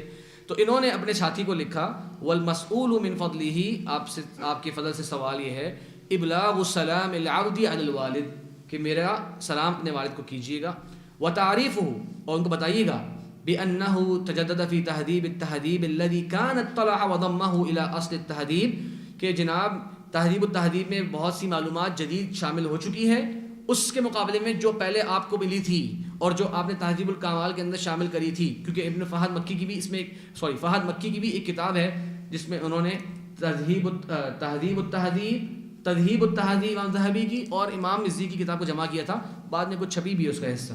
وَتَعِبَ فِيهِ ذَلِكَ التَّعَبُ، تو آپ کے والد صاحب بہت تھک گئے تھے اس زمانے میں اس کتاب کو لکھ کے. وَهُوَ مُحْتَاجٌ إِلَىٰ إِلْحَاقِ مَا تجدد العبد فيه من الزيادات والتعقبات والاستدراكات في هذه المدة مما لعله لو جرد لكان قدر مجلد. یہ بڑا اہم جملہ ہے. کہتے ہیں کہ اتنے اضافے میں نے کر دیے ہیں اس کے اندر، اور تعقبات کر دیے ہیں اور استدراکات کر دیے ہیں اپنے ہی کم عمل پر، کہ اگر ان کو الگ کر دیا جائے تو وہ بھی ایک جلد بن جائیں. اب آپ سوچیں یہ تعقبات، استدراکات، زیادات اب تک یہ مخطوط نہیں ملتا تو وہ موجود ہی نہیں تھے. جو نسخہ ہندیہ ہے وہ پرانے نسخوں میں چھپا ہوا ہے، اس کے اندر وہ اضافات کسی مقام پر موجود نہیں ہیں. بلکہ آپ حیران ہوں گے بہت سے نصوص جو طبع ہندیہ کے اندر موجود ہیں، ابن حجر نے اپنے اس ہاتھ کے نسخے سے اس پر ضرب لگایا ہوا ہے، اس کو کاٹا ہوا ہے، گویا وہ اس پر راضی نہیں ہے، اس پہ ساتھ میں الگ کلام لکھا ہوا ہے، اور وہ چھپا ہوا وہی ہے جو پرانا کلام تھا ان کا. جس سے معلوم ہوتا ہے کہ یہ مؤلف کا نسخہ حاصل کرنا یا ایک کتاب کا اصل نسخہ مل جانا کتنی اہمیت ہے. کیونکہ مؤلف تک آپ وہ بات منسوب کر رہے ہوں گے جس سے وہ رجوع کر چکا ہے. یہ سوچتے ہیں کہ بھائی وہ تو لکھا ہوا ہے کتاب کے اندر، آخری نسخے کے اندر جو ہے وہ اس کی وضاحت آ گئی ہے. آخری چیز اس حوالے سے خالی یہ ہے کہ اس پہ علماء نے بڑا کام کیا اس کتاب کے اوپر. ایک کتاب میں بڑی حیران کن کتاب ہے، وہ یہ پہلی کتاب نوٹ کریے، تصویب التقلیب الواقعی فی تہذیب التہذیب. یہ ہمارے استاد شیخ انیس طاہر نے ہمیں دی تھی کلاس میں. اس کے مؤلف ہیں حکیم الشیخ محمد ایوب المظاہری السہارنپوری، اور یہ دیکھیں متاخر علماء میں سے ہیں اور انڈیا کے اندر تھے، حکیم تھے، لیکن ان کا حدیث کا ذوق یقیناً بہت اونچا تھا. اور انہوں نے یہ کتاب لکھی تھی عبد الفتاح ابو غدہ ان کے کہنے پر. تو یہ بہرحال حنفی علماء میں سے ہیں، لیکن ان کا رسالہ بڑا زبردست ہے، اور اس میں انہوں نے کیا کیا، جو طبعہ ہندیہ ہے تہذیب التہذیب کا، اس میں بہت زیادہ جو اصلاحات ہیں وہ کر دیں. کیسے کری؟ یہ ان کا علم رجال کا بہت گہرا ذوق تھا، کیونکہ انہوں نے اصل مصادر سے بہت سی چیزوں کی تصحیح کی ہے. اور آپ حیران ہوں گے کہ میں نے جب ان کی پوری کتاب میں 1100 کے قریب مقامات کی تصحیح کی ہے انہوں نے، مخطوط سے نہیں، مطبوع کا مقارنہ کرتے ہوئے دیگر مراجع سے. یعنی مثال کے طور پہ ایک جگہ لکھا ہوا ہے ابو نصر الغفاری، ٹھیک ہے، یہ لکھا ہوا ہے تہذیب التہذیب کے اندر. انہوں نے کتابوں کا رجوع کیا تو ملے گا اصل میں تھا وہ ابو بصرہ الغفاری. کہہ دیں گے الصواب ابو بصرہ الغفاری، بتائیں گے نہیں کیسے معلوم ہوا ان کو الصواب یہ ہے. تو بہت ساری جو ان کی تصحیحات تھیں، معلوم ہوا کہ وہ ناشرین کی غلطیاں تھیں، اور ابن حجر کے نسخے کے اندر 90% غلطیاں جس کی طرف انہوں نے اشارہ کیا ہے وہ سب کی سب صحیح ہیں. تو ابن حجر کے اپنے نسخے میں غلطیاں نہیں تھیں، لیکن جو اور نسخے آ گئے، پھر ناشرین آ گئے، اور اس سے نقل تو کہیں کہیں غلطیاں آ جاتی ہیں. دوسری کتاب مشہور ہے تذیل علی تہذیب التہذیب محمد طلعت کی، کچھ اقوال کا انہوں نے استدراک کیا ہے. اور الحمدللہ ہمارے اس عمل کے اندر ایک چیز ہم نے زائد شامل کی تھی اساتذہ کے مشورے سے، اور وہ کیا، ہر راوی کے ترجمے کے اینڈ میں آپ حاشیے پڑھیں گے، ہمارے اس کتاب کے نسخے میں لکھا ہوگا اقوال. باقی میں آپ کو تھوڑا سا دکھا دیتا ہوں، میرے پاس ایک اس کا اسپیشل نسخہ ہے جو دینا منع ہے کہیں بھی، تو میں آپ کو خالی اس کی ایک جھلک دکھا دیتا ہوں، کیونکہ کتاب چھپی ہوئی ہے تو آپ جانتے ہیں کہ پھر اس کے کچھ نسخے اگر عام ہو جاتے ہیں نا تو پھر وہ بات تھوڑی سی خراب ہو جاتی ہے. اللہ کہاں چلا گیا، ادھر ہے، ہاں یہ دیکھیں، یہ جیسے کہ کتاب چھپنے کے بعد ایسی تھی نا، تو میں دکھانا چاہ رہا ہوں آپ کو کہ کس طرح اقوال اخرى فی الراوی ہوتے ہیں. جیسے یہ دیکھیے آپ، اب یہ ہے یہاں پر آپ کے سامنے، اچھا زوم کرنا ہے اس کو، ٹھیک ہے، چلیں جلدی سے اس کو آپ دیکھ بھی لیں ایک نظر. یہ ہشام بن عروہ بن زبیر مشہور ثقہ راوی ہیں، ان کا ترجمے میں کیا آپ کو ملے گا. خیر، تو روا عن یعنی کہ ان کے اساتذہ. پھر آگے ابن حجر جو ہے وہ انتقاء کرتے ہیں، امام مزید بھی استیعاب کرتے ہیں. روا عنہ ان کے شاگردوں کا نام آ گیا سب کے. امام مزی یہاں پر ان جہاں روایتوں میں جہاں اس شاگرد کی روایت ہے، تا قاف را لام رمز استعمال کر کے بتا بھی دیتے ہیں کہ کون سی کتاب کے اندر اس شاگرد کی روایت ہے. امام ابن حجر نے وہ ہٹا دیے.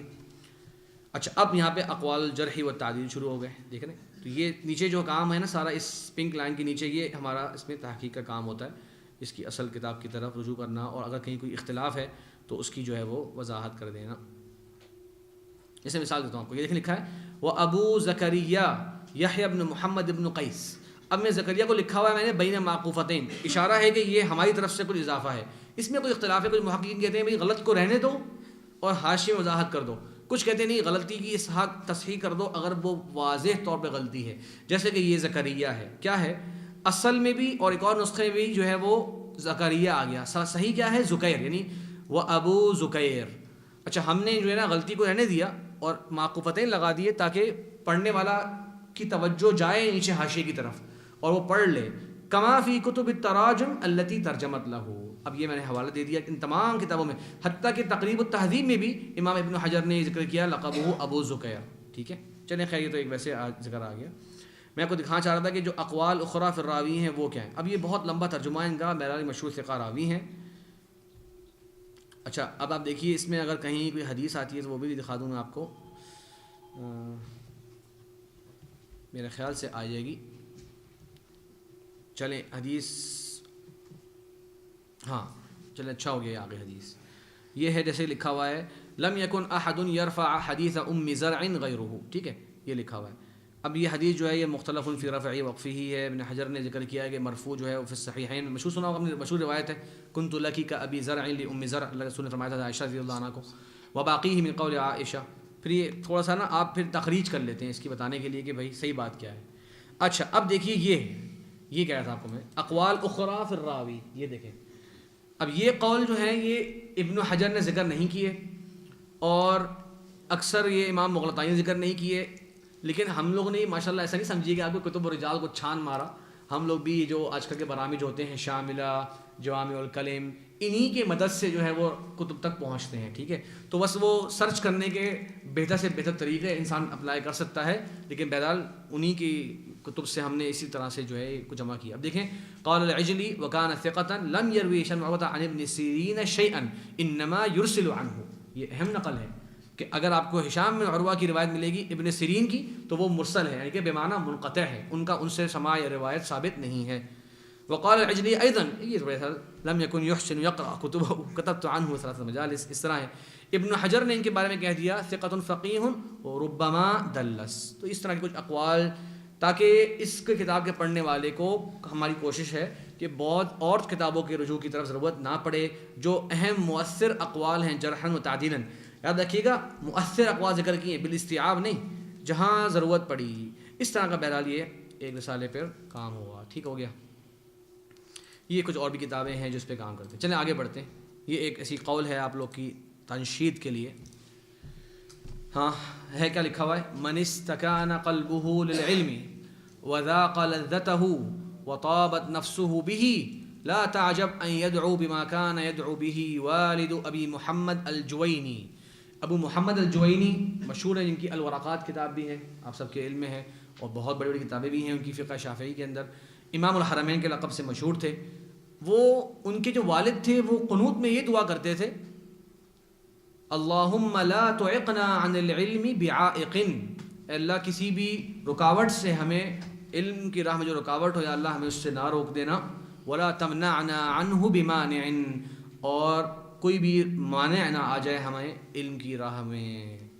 تو یہ ان کی ہر قنوت کی دعا تھی. یہ مخطوط میں بھی لکھا ہوا ہے، نیچے لکھا ہوا ہے، یہی بات لکھی ہوئی. کان الجوینی یقول فی آخر قنوتہ اللہم لا تعقنی عن العلم بعائق ولا تمنعنی عنہ بمانع. تو یعنی یہ کہتے ہیں کہ جب علم کا شوق سنگ اندر بڑھ جاتا ہے نا، تو وہ باقاعدہ دعاؤں میں بھی اللہ تعالیٰ سے علم کو ہی مانگ رہا ہوتا ہے. تو یہ بھی ہمارے اسلاف کے اعمال یا اقوال تھے. تھک تو نہیں گئے؟ نہیں. کنٹینیو کریں، پکی بات ہے. چلیں جی انشاءاللہ آپ لوگ شریک ہیں، اللہ تعالیٰ آپ کو جزائے خیر دے. تہذیب میں جو اضافے ہیں تمیز اور اس کو تھوڑی بات. ہاں ایک منٹ، یہ اچھا بتایا آپ نے.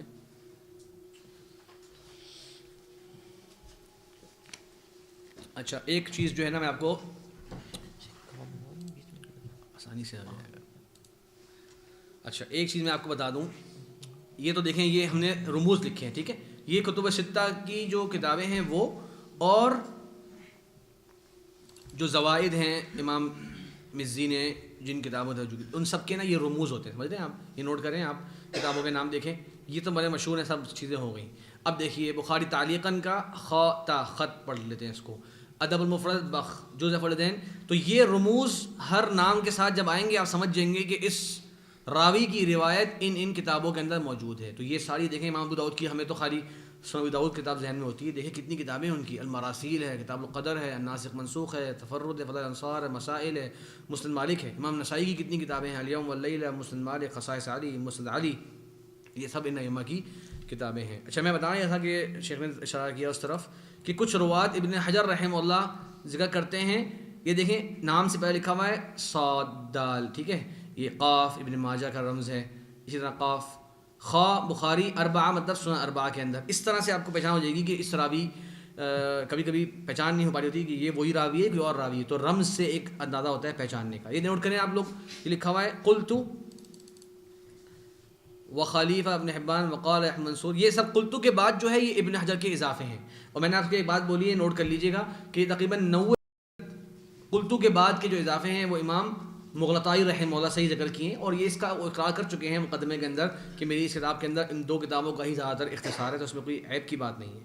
اچھا ایک تو میں وہ دکھانا چاہ رہا تھا آپ کو کہ کچھ نام ایسے آئیں گے. ہاں یہ دیکھیے اب یہ ہے ہشام بن یوسف السلمی، ٹھیک ہے جی. یہ سین یا غالباً النسائی فی عمل الیوم واللیلہ کا رمز ہے، ٹھیک ہے. ہاں میں ابھی دکھا رہا ہوں. تو ہشام بن یوسف السلمی ہے ایک راوی. اگلا راوی کے بارے میں دیکھیے کیا کہتے ہیں، تمییز ہشام بن یوسف العتکی. بتانے کے لیے کہ بھائی اگر آپ کو کہیں اس راوی کا ترجمہ مل جائے تو آپ اس کو یہ مت سمجھ لیجئے گا. یہ میں نے صرف تنبیہاً کہہ دیا کہ ایک اور راوی ہے جو ان 28 کتابوں میں روایت اس کی نہیں موجود، وہ یہ ہے ہشام بن یوسف عتکی. اسے کہتے ہیں تمییز، بتانے کے لیے، خالی تنبیہ کرنے کے لیے کہ یہ وہ راوی نہیں ہے العتکی جس کا ترجمہ میں تیار. تو آپ تیار مثال کے طور پہ آپ کو روایت ملے ہشام بن یوسف لکھا ہو، آپ کتاب کھولیں آپ کو ماشاءاللہ یہ مل گیا، سمجھ رہے ہیں آپ، تو اس میں آپ بولیں ماشاءاللہ ابن معین نے کہا لا عارف لا، تو آپ نے ہشام بن یوسف خالی پڑھا، پہلے کنفرم کر لو بھائی کہ یہ العتکی تو نہیں ہے. اس کے شیوخ کو دیکھ لو، اس کے شاگردوں کو دیکھ لو، اگر عتکی ہوگا تو اس کے بارے میں تو کوئی جرح تعدیل موجود ہی نہیں ہے. اگر یہ سلمی ہے، ہاں اس کے بارے میں ابن معین کہتے ہیں لا عارف. بات سمجھ رہے ہیں آپ؟ تو تمییز جو ہے وہ ایک تنبیہ ہے، کہ سمجھ لیں آپ، تمییز جو ہے وہ تنبیہ کے لیے ہے کہ یہ وہ راوی نہیں ہے جو ان کتابوں کے اندر ہے. یہ میں نے اس لیے کر دیا کہ اسی نام کا ایک اور راوی بھی ہے تاکہ تم اے طالب علم کہیں گڑبڑ نہ کر جاؤ کسی کو کچھ اور نام سے. تو اس طرح ہر نام کے اندر کچھ نام وہ تمییزاً بیان کر دیتے ہیں، وہ نام جو جیسے یہ دیکھیں آپ، اب حمام بن یحییٰ بہت مشہور راوی ہیں، ان کا ذکر کر دیا، حمام بن یحییٰ العوذی، ٹھیک ہے، مشہور راوی مطلب سکتا کہ. اب اس کے بعد دیکھیے کہہ رہے ہیں کہ جی لیکن یاد رکھ لو حمام بن یحییٰ خالی یہی نہیں ہیں، اور بھی ہیں، اور وہ کون ہیں؟ حمام بن یحییٰ شیخ نیسابوری مقل. تو کبھی کبھی حدیث کی کسی کتاب میں آپ کو یہ والا شخص بھی مل سکتا ہے، آپ ماشاءاللہ پہلے والے سمجھیں گے تو آپ بولیں گے ثقہ، چلو جی ثقہ راوی ہے، سند صحیح ہے. نہیں بھائی چیک کر لو کہیں یہ والی یہ شیوخ تو نہیں ہے اس کے، یہ ترامزہ تو نہیں ہے. تمیز کہ حمام بن یحییٰ من شیوخ الطبرانی متاخر راوی ہے، بتا دیا وہ مجہول ایضا. یہ اکثر ابن حجر رحمہ اللہ کے اضافے ہیں جو انہوں نے تہذیب الکمال سے کیے ہیں، کیونکہ یہ ایک تنبیہ ہے، تو یہ زائد بہت بڑا بہرحال اس کا باب ہے. چلیں خیر اس کو انشاءاللہ یہاں پہ ذرا سا رکتے ہیں. آپ کی اور تو کوئی شیخ تہذیب کی چیز نہیں رہ گئی؟ اگر کوئی ایک دو سوال لے لیں، تھک زیادہ آپ لوگ تھوڑا سا ذرا اگر اکتا گئے تھک گئے تو کوئی سوال کر لیں.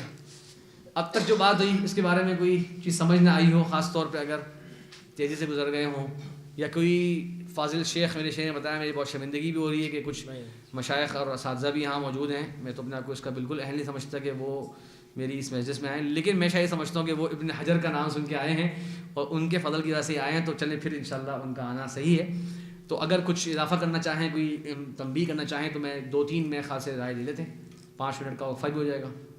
جی کوئی بھی سوال یا کوئی شیخ کوئی اضافہ، کوئی چیز سمجھ نہیں آئی یا کوئی غلطی میں نے کری ہے، اگر تنبیہ ضرور انشاءاللہ مشائخ جو ہیں وہ یہ ساتھی جو طلبہ ہیں اضافہ کریں. جی جناب فرمائیے. موجودہ معاصرین علماء میں سے آپ کون سے عالم دین کو عالم فی ابن حجر؟ یا اللہ، عالم فی ابن حجر یعنی خاص ان کا بہت زیادہ اس پر مطالعہ ہے. واللہ یہ شیخ کی بہت مشکل ہے میرے لیے اس پہ کوئی ایسی رائے دینا، خاص کر عالم کے صیغے کے حوالے سے. لیکن کچھ مشائخ ایسے ہیں جیسے کہ ہمارے شیخ عبدالباری انصاری کا ذکر کیا میں نے، تو میرا مناقش ماجسٹر کا میرے مشرف شیخ ابراہیم نور سیف تھے، لیکن مناقش جو ایگزامینر ہوتے ہیں جو وائوا لیتے ہیں ڈیفینس جو ہوتا ہے یونیورسٹیز کے اندر، وہ شیخ عبدالباری نام نے لکھا ہوا ہے ان کا. اور ہمارے مشروع جو تھا فتح الباری کا پورا، اس کے سب کے نگران وہ بھی شیخ عبدالباری ہیں، تو ان کا یقیناً اس پہ خاص نظر ہے. اور وہ النکت ابن صلاح بھی کام کر چکے ہیں، تدیب الرائی بھی کام کر چکے ہیں، ان کا کافی کتابوں میں کام بھی ہے. وہ نشر نہیں کرتے، وہ بہت زیادہ ان چیزوں میں تدقیق کرنے والے ہیں.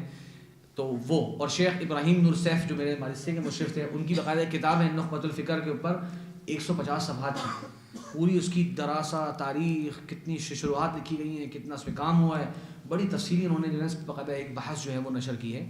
تو یہ کچھ میرے ذہن میں ابھی نام ہے، مشکل ہے کہنا کہ خاص ابن حجر پہ.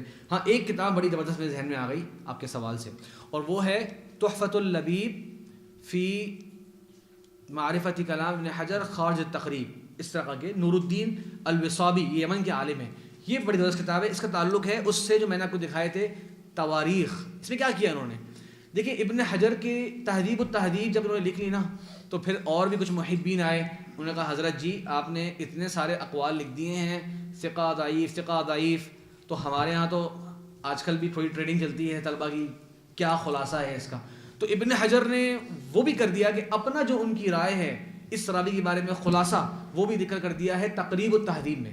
تو تہذیب التہذیب کے بعد ایک اور کتاب ہے، وہ 1 جلد میں چھپی ہوئی ہے، اور 2-3 اس کے طبعات ہیں. شیخ کہہ رہے تھے کچھ طبعات کی طرف بھی اشارہ کر دیجیے گا. تو اس کے 2 مشہور طبعات ہیں، ایک دارالعاصمہ سے چھپا ہے صغیر احمد شاغب الپاکستانی رحمہ اللہ ان کی تحقیق سے، اور ایک مشہور محقق ہے محمد عوامہ، ان کی تحقیق سے دارالمعراج کا طبع ہے. تو یہ دو مشہور طبعات ہیں. تو تقریب التہذیب ایک جلد میں ان تمام راویوں کے بارے میں نا ایک لائن میں خلاصہ ہے کہ ان تمام اقوال کی روشنی میں ابن حجر کیا سمجھتے ہیں. یہ راوی ثقہ ہے، صدوق ہے، ضعیف ہے، صدوق یہیم ہے. یہ ان کے مراتب الجرح والتعدیل ہیں جو انہوں نے شروع میں وضاحت کرے، تقریباً 12 ہیں. اور طبقات الرواہ ہیں وہ تقریباً 12 ہیں. اس طرح سے ابن حجر نے وہ کتاب لکھی ہے. تو بتا میں یہ رہا تھا آپ کو کہ ابن حجر رحمہ اللہ نے اس کتاب کا جو خلاصہ ہے، یعنی تہذیب التہذیب کا جو خلاصہ ہے وہ بھی ذکر کر دیا. اب مزے کی بات یہ ہوتی ہے کہ آپ کو اگر ابن حجر کی رائے معلوم کرنی ہو کسی ایک راوی کے بارے میں تو بھائی تقریب التہذیب انہوں نے عمر کے ایک حصے میں لکھی ہے. بے شمار ایسے راوی ہیں جن پہ انہوں نے کلام کیا ہے فتح الباری میں.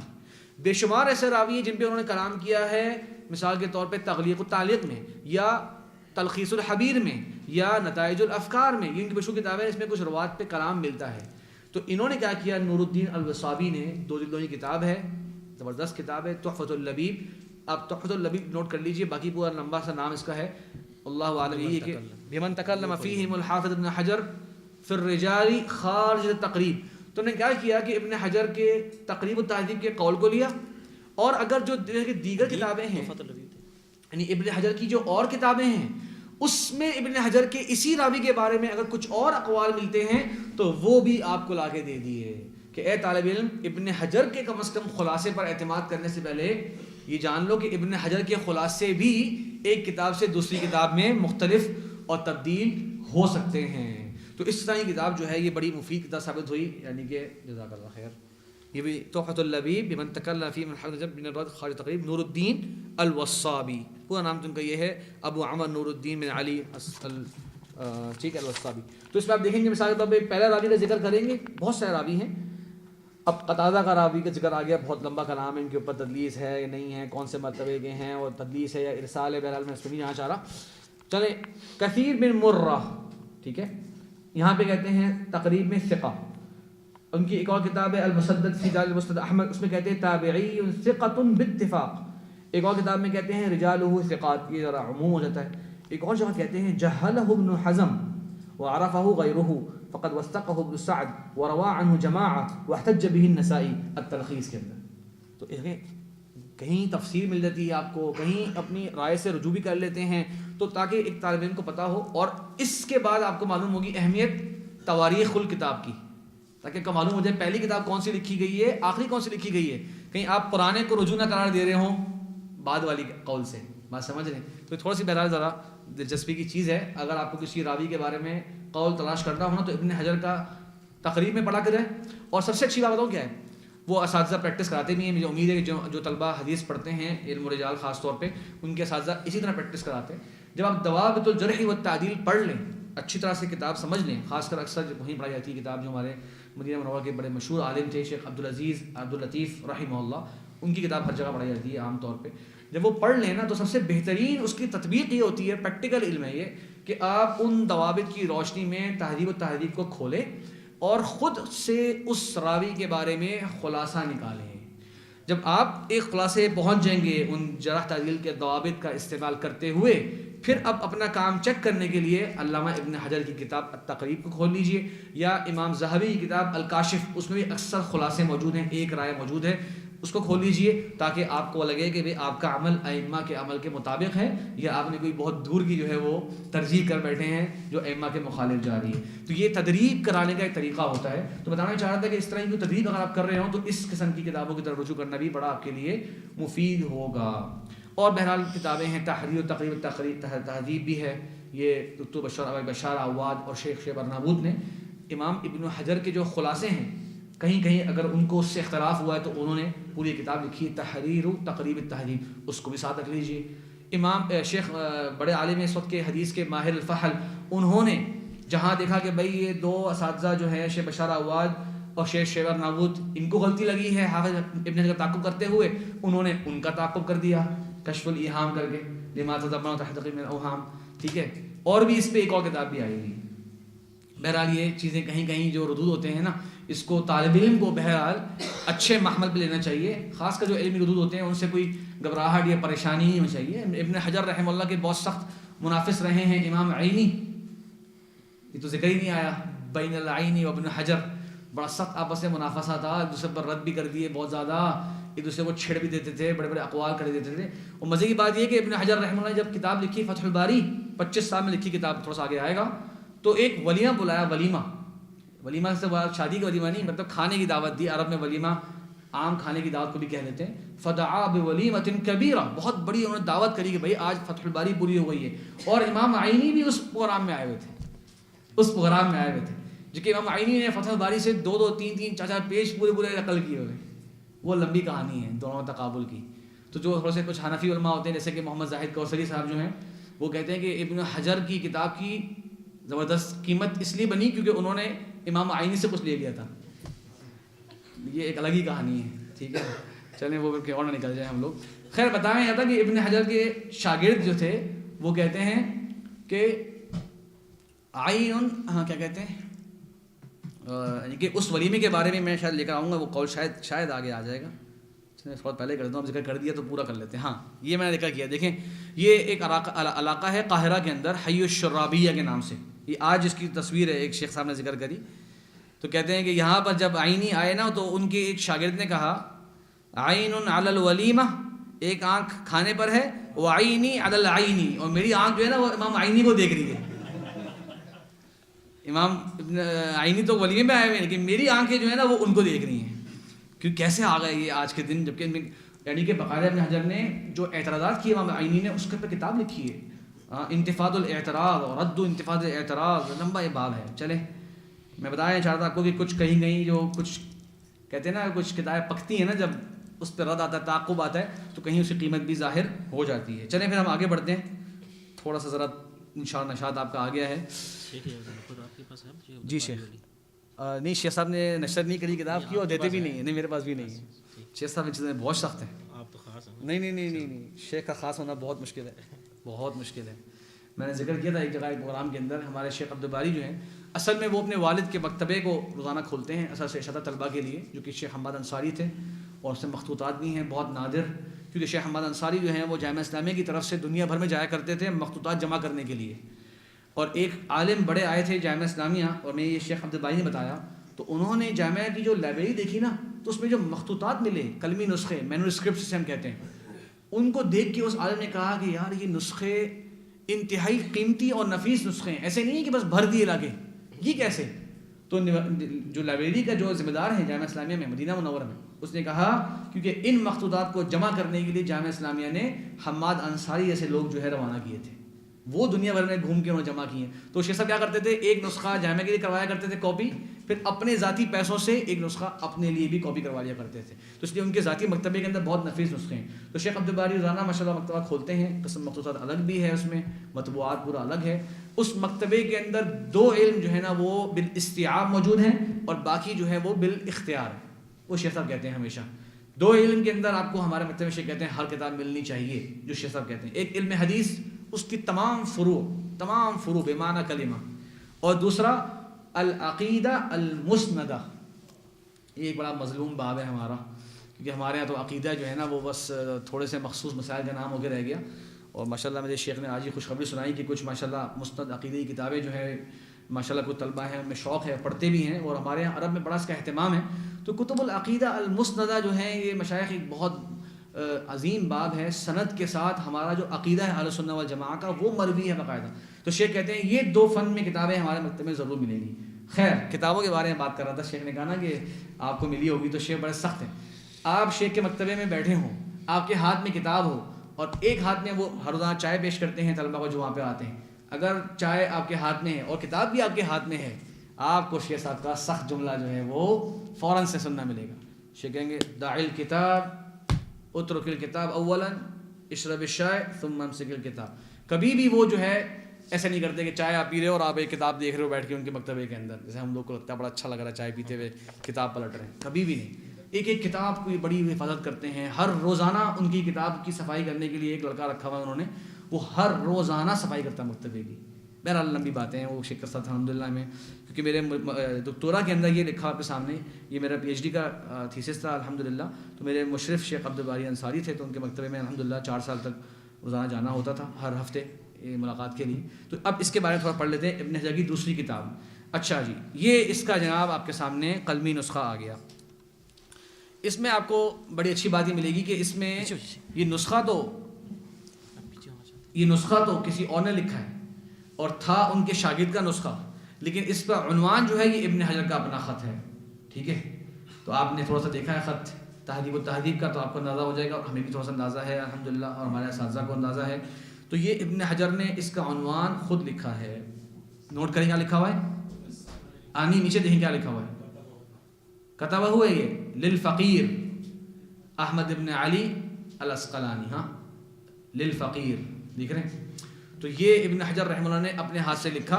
اور اب آپ حیران ہوں گے کہ ہمارے یہاں زیادہ تر نام اس کا مشہور ہوتا ہے ہدی الساری کے نام سے.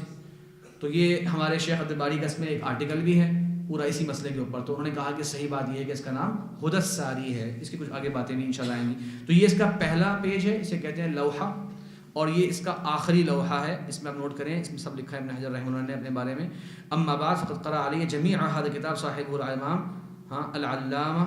اور یہ اس کا سارا برہان الدین بقائی رحمہ اللہ، جو کے شاگرد تھے، ان کا لکھا ہے، کس رات کو لکھا، کب شروع کیا، آخری سنہ، سب کچھ پورا اس میں لکھا ہوا ہے. اور وسمع معه جماعۃ منهم، سب ان کے نام لکھے ہوئے سارے. ٹھیک ہے، تو یہ ابن حجر کا اپنا نسخہ ہے، لیکن اس کے لکھنے والے جو تھے وہ محمد ابن صدقہ المالکی تھے. یہ بڑے عالم تھے، نام لکھا ہوا دیکھیں. ناسخ یہ ہیں، لکھا تھا انہوں نے ابن حجر رحمہ اللہ کے شاگرد خاص برہان الدین البقائی کے لیے، اور انہوں نے یہ پورا نسخہ پھر اپنے استاد پر پڑھا. تو یہ ہماری جو کتاب کی تحقیق ہوئی تھی فتح الباری کی، اس کا مقدمہ ہے ہدی الساری. یہ 3 جلدوں میں 3 طلبہ میں تقسیم ہوا تھا، میرا اس میں دوسرا حصہ تھا. تو یہ جو ہے اصل تھا ہمارا، اصل ہم نے اس کو بنایا کیونکہ ابن حجر کا ہاتھ کا لکھا نسخہ ہم کو نہیں مل سکا. ہاں، ان پہ 4 مقروءہ نسخے الحمدللہ ہم کو مل گئے. یعنی ہمارے پاس 5 جو مخطوطات ہیں ہدی الساری کی تحقیق میں انشاءاللہ جو آگے آئے گی، اس میں 4 نسخے ایسے ہیں جو ابن حجر پر پڑھے گئے ہیں. تو الحمدللہ یہ کیا کہہ سکتے ہیں کہ تقریباً ہدی الساری کا صحیح ترین نسخ الحمدللہ اللہ تعالیٰ نے ہمیں توفیق دی کہ ہم اس تک پہنچ سکے ان مخطوطات کے ذریعے. اب یہ تھوڑی سی ایک سادی سی بات ہے لیکن بہت گہری بات ہے. اور وہ کیا کہ تاریخ انسانی میں کوئی انسان کی لکھی ہوئی کتاب ایسی نہیں موجود جس پر لوگوں کا اتنا اقبال اور اتنا اہتمام ہوا ہو جتنا صحیح بخاری کے ساتھ ہے. تاریخ انسانی میں انسان کی لکھی ہوئی کوئی بھی ایسی کتاب نہیں ہے جس کا امت نے یا تمام امتوں نے ملا کے اتنا اہتمام کیا ہو جتنا صحیح بخاری کا کیا. یہ بہت بڑی بات ہے. اس کے بارے میں تھوڑی سی معرفت کے لیے 1-2 کتابیں میں آپ کو ریکمینڈ کروں گا، نصیحت کروں گا. ایک ہے الامام بخاری و جامعہ الصحیح، نظرات و تحقیقات فی السیرۃ والمنہج، دکتور خلدون بن سلیم الاحدب. اس کے 2-3 نسخے آ چکے ہیں، ابھی اس کا طبع ثالثہ آیا ہے.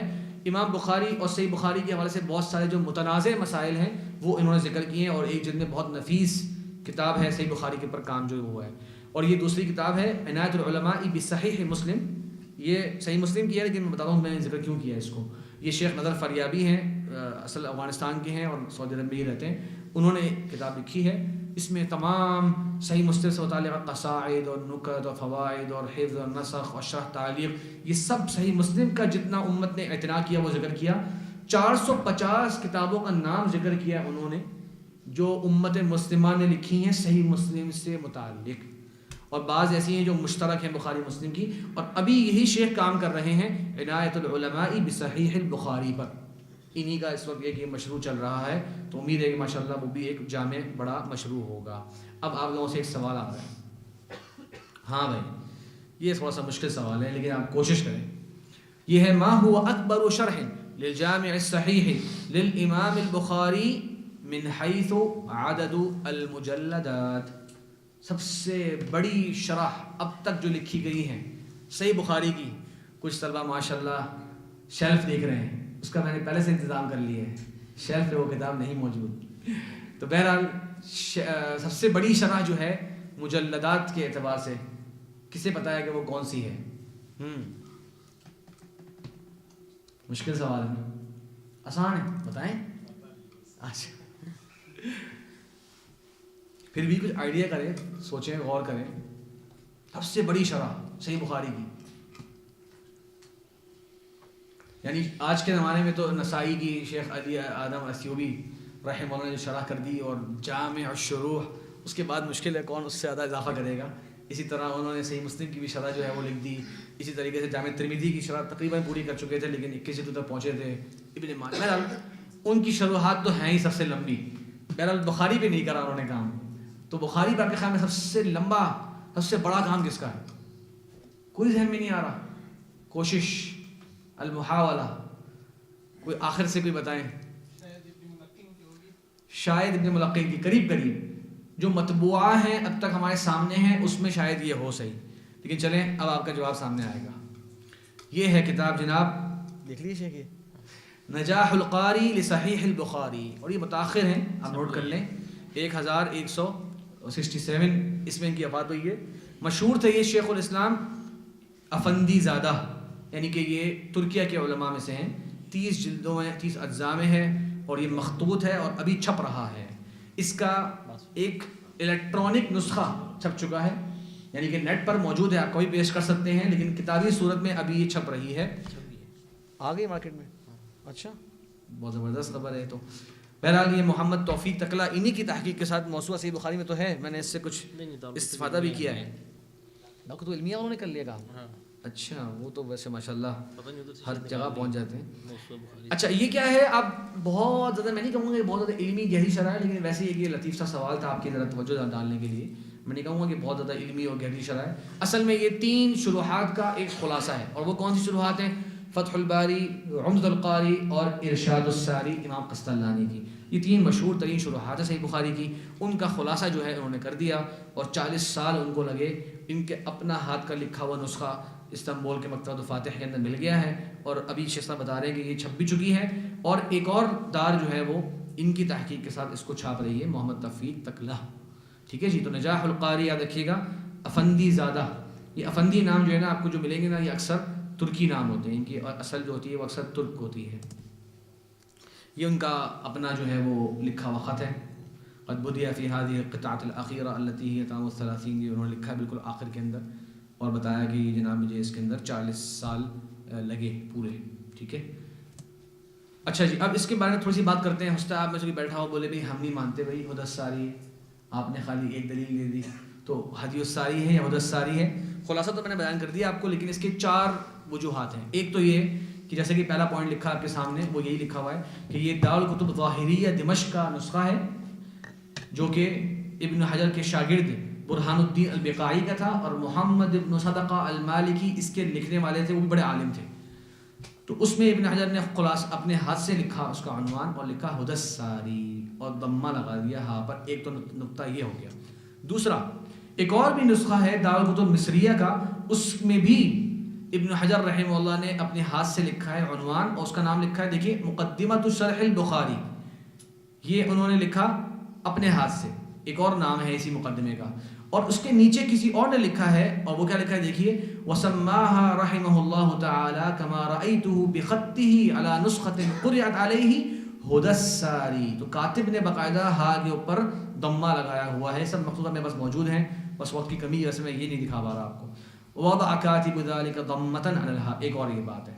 دوسری بات یہ ہے کہ اور بھی کچھ نسخے ہیں میرے پاس موجود ہیں الحمدللہ, کیونکہ ہم نے اس کتاب پہ کام کیا تو تقریباً 14-15 نسخے ہم کو مل گئے تھے اس کتاب کے, تو اس میں بھی ہا کے اوپر پیش لگی ہوئی ہے. اور آخری بات یہ ہمارے شیخ عبد الباری حفظہ اللہ کی ہے, وہ کہتے ہیں کہ جناب نوٹ کریے آپ لوگ, ساری کا مطلب کیا ہوتا ہے؟ الذی یسری فی اللیل, الذی یمشی فی اللیل, ہے نا, سبحان الذی اسری بعبدہ لیلا.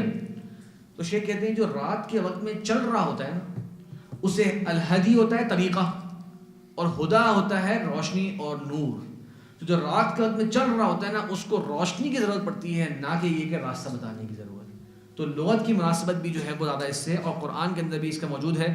ہاں, فَأَسْرِ بِأَهْلِكَ بِقِطْعٍ, ہے نا کہ او اجد علی النار ہدن, حضرت موسیٰ نے کہا او اجد علی النار ہدن, اور وہ رات کے وقت میں جا رہے, دیکھیں فَأَسْرِ بِأَهْلِكَ. تو شیخ نے کہا کہ یہ حدث ساری, اس کی مناسبت قرآن سے ہی ملتی ہے اور لغت سے ہی ملتی ہے. اس میں بہرحال ان کا پورا مقال ہے, تو ایک سلائیڈ میں اتنا ہی جمع ہو سکتا ہے. اب جلدی سے آتے ہیں, کتنا ٹائم ہے شیخ؟ 20 منٹ. یا اللہ, چلیں جلدی سے آتے ہیں کہ بھائی حدث ساری کی کیا اہمیت ہے اور کیوں اس کو اتنا مقام حاصل ہے. دیکھیے, تفصیلی مقدمے کے بجائے میں آپ کو اس کا شارٹ سا تعارف دیتا ہوں تاکہ آپ سمجھ جائیں کہ اس میں کون کون سے مقاصد ہیں. امام سخاوی نے ایک جملہ کہہ دیا, بڑا عظیم جملہ, کہتے ہیں احتوت المقدمۃ علی جمیع مقاصد الشرح سوى الاستنباط.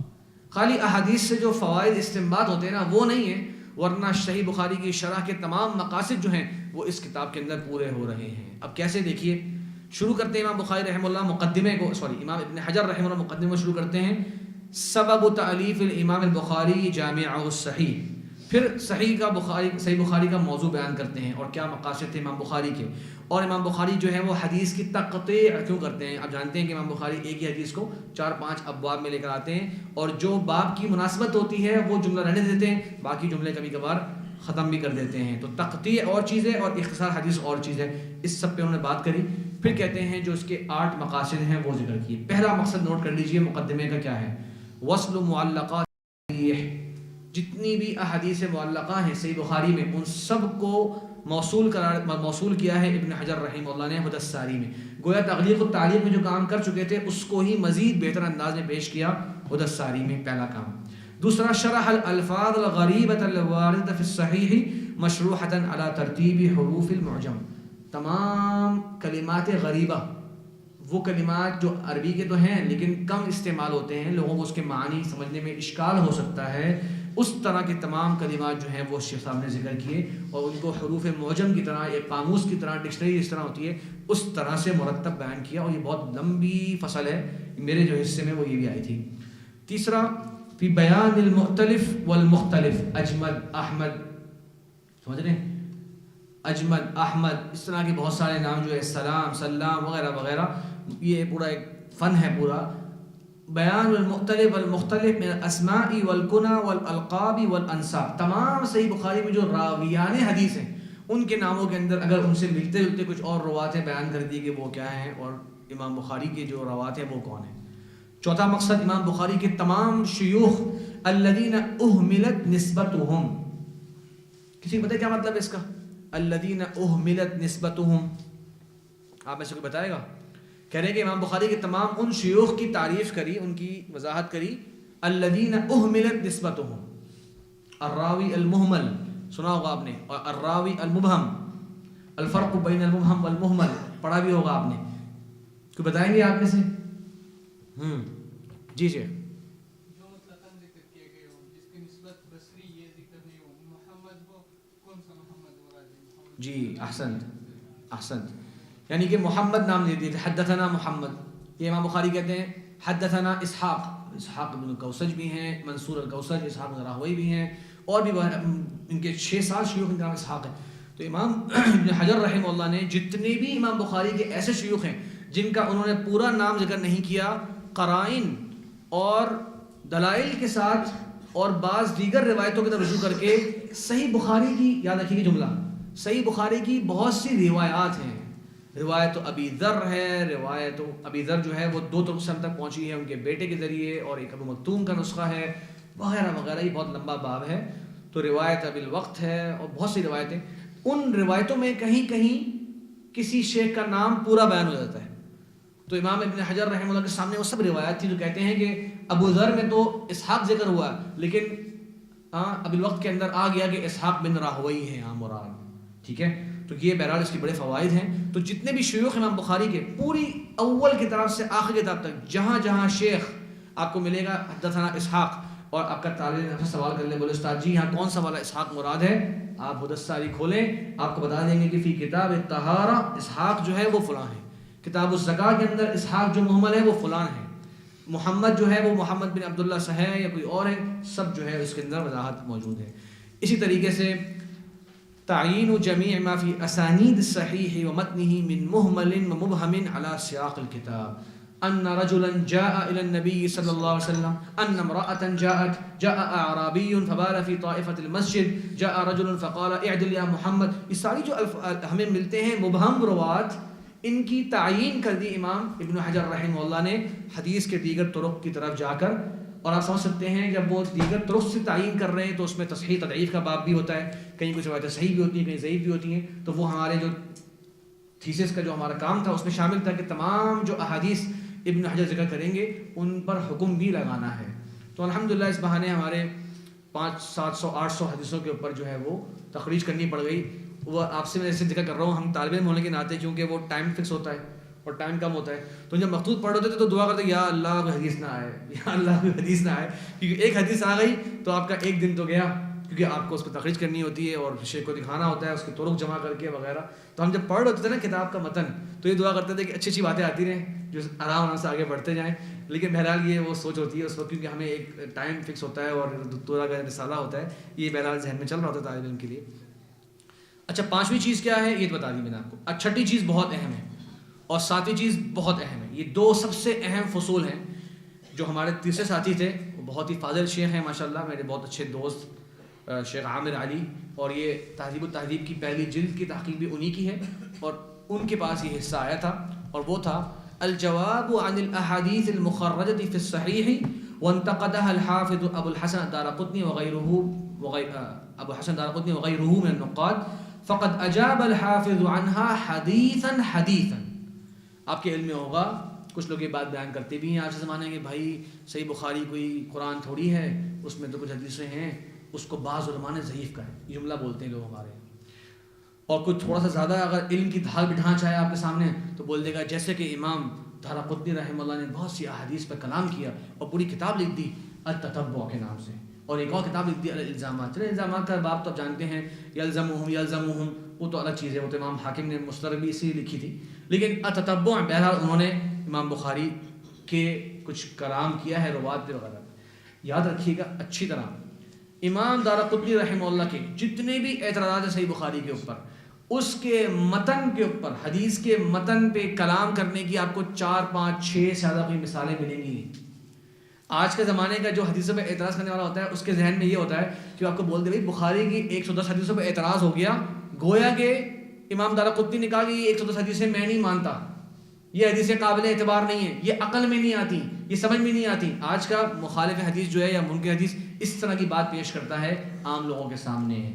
لیکن جب آپ پڑھیں گے تو تب آپ کو معلوم ہو جائے گا. امام دارقطنی کہتے ہیں اس حدیث کی سند میں امام بخاری نے روایت کی ہے اس سے، میرے اساتذہ نے روایت کی تھی اس طریق سے. کہیں بول دیتے ہیں اس میں ایک راوی ساقط ہے اور فلاں فلاں فلاں راوی نے اس کو بھی ذکر کیا ہوا ہے. تو امام بخاری کا اپنا ایک جواب موجود ہے، اور ائمہ محدثین نے ان کا دفاع کیا اور بتایا کہ ان کا ان سے بھی لقاء ثابت ہے. تو کبھی بالواسطہ ذکر کر دی روایت، کبھی بلا واسطہ ذکر کر دی روایت، بہت سے جوابات ہیں. تو خلاصہ دیکھیے کہ 90% امام دارقطنی رحمہ اللہ کے جو اعتراضات ہیں 110 120 حدیثوں میں جو موجود ہیں وہ تصحیح اور تضعیف کے باب سے ہیں ہی نہیں. وہ صرف بعض روات، کچھ سندیں، کچھ الفاظ زائد ہیں، کچھ الفاظ اس نص میں کم ہیں، کہتے ہیں ہمارے پاس اس میں کچھ یہ جملہ بھی تھا، ہمارے اساتذہ نے جملہ ہی بیان کیا، اس طرح کے اعتراضات ہیں. بہرحال ابن حجر رحمہ اللہ نے ان ایک حدیث کا جواب دیا، کہیں کہیں اس کو مان لیا، اور 80-90% کے قریب میں بتا سکتا ہوں آپ کو کہ باقاعدہ اس کے انہوں نے صحیح جوابات دیے اور ائمہ کرام نے ان کو ایک اہتمام سے جمع کیا.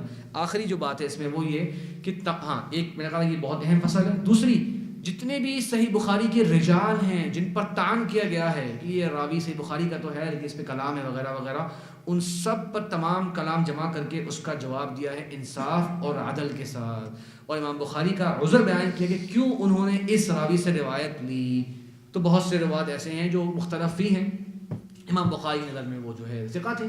تو امام بخاری خود امام ناقد ہیں، انہیں آپ تو ہی بولیں گے بھائی کہ یہ راوی ضعیف تھا، وہ بولیں گے میں خود جو ہے اس کو جانتا ہوں، میں نے خود اس کی روایتیں دیکھی ہیں. ضعیف کہنے والا کون ہے؟ جی وہ امام دارقطنی نے کہا کہ وہ ضعیف تھا. وہ بھائی وہ تو ان کے 200 سال بعد آئے ہیں، ان کا اپنا زاویہ ہے سوچنے کا، امام بخاری کا اپنا زاویہ ہے. لیکن بہرحال جو کچھ پہ اعتراض بنتا ہے وہاں پر امام ابن حجر نے اس کو تسلیم بھی کیا ہے. اور آخری باب جو ہے حدث ساری کا وہ ہے کہ پوری صحیح بخاری کے جتنے ابواب ہیں اور ہر باب میں کتنی حدیثیں ہیں، ہر کتاب میں کتنی حدیثیں ہیں، پوری گنتی جو ہے وہ انہوں نے صحیح بخاری کی احادیث کی بیان کری. تو آپ نوٹ کریں تو صحیح بخاری کی پوری خدمت جو ہے روات کی بھی، غریب الحدیث کی بھی، مہمل مبہم کی بھی، دفاع کرنے والی احادیث، دفاع کرنے والے روات، یہ سب کا سب جو ہے یہ حدث ساری میں شامل ہے.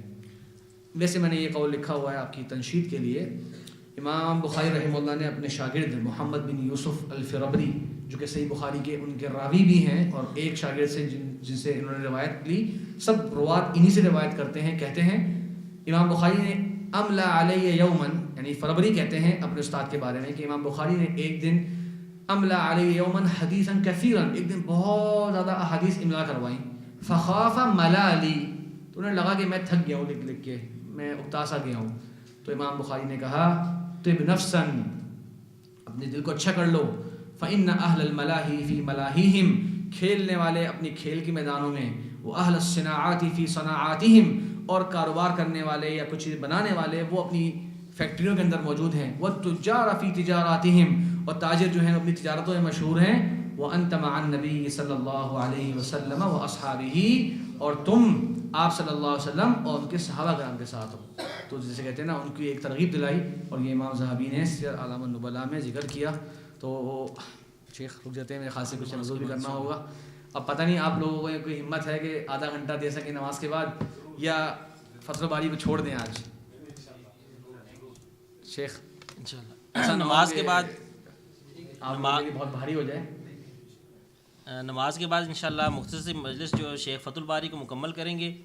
پھر انشاءاللہ اس کے بعد شیخ پر نخبۃ الفکر جو ہے اس کی قرأت ہوگی. پھر اس کے بعد آپ کے لیے سوال جواب کا مجال ہے، وہ آپ اس کے بعد جانے کی تیاری ہوگی شیخ ہیں. اس کے بعد نہیں اس کے بعد سوال جواب. شیخ صاحب جو ان کو کافی عرصے سے میں کہہ رہا ہوں تو یہ آ جائیں ہمارے پاس. تو انشاءاللہ آج ان کو جو آپ نے سیکھنا ہے ہاں. سبحانک اللہم وبحمدک اشہد ان لا الہ الا انت استغفرک و اتوب الیک. اب آپ نماز کے لیے جائیں تو نماز کے بعد انشاءاللہ سوال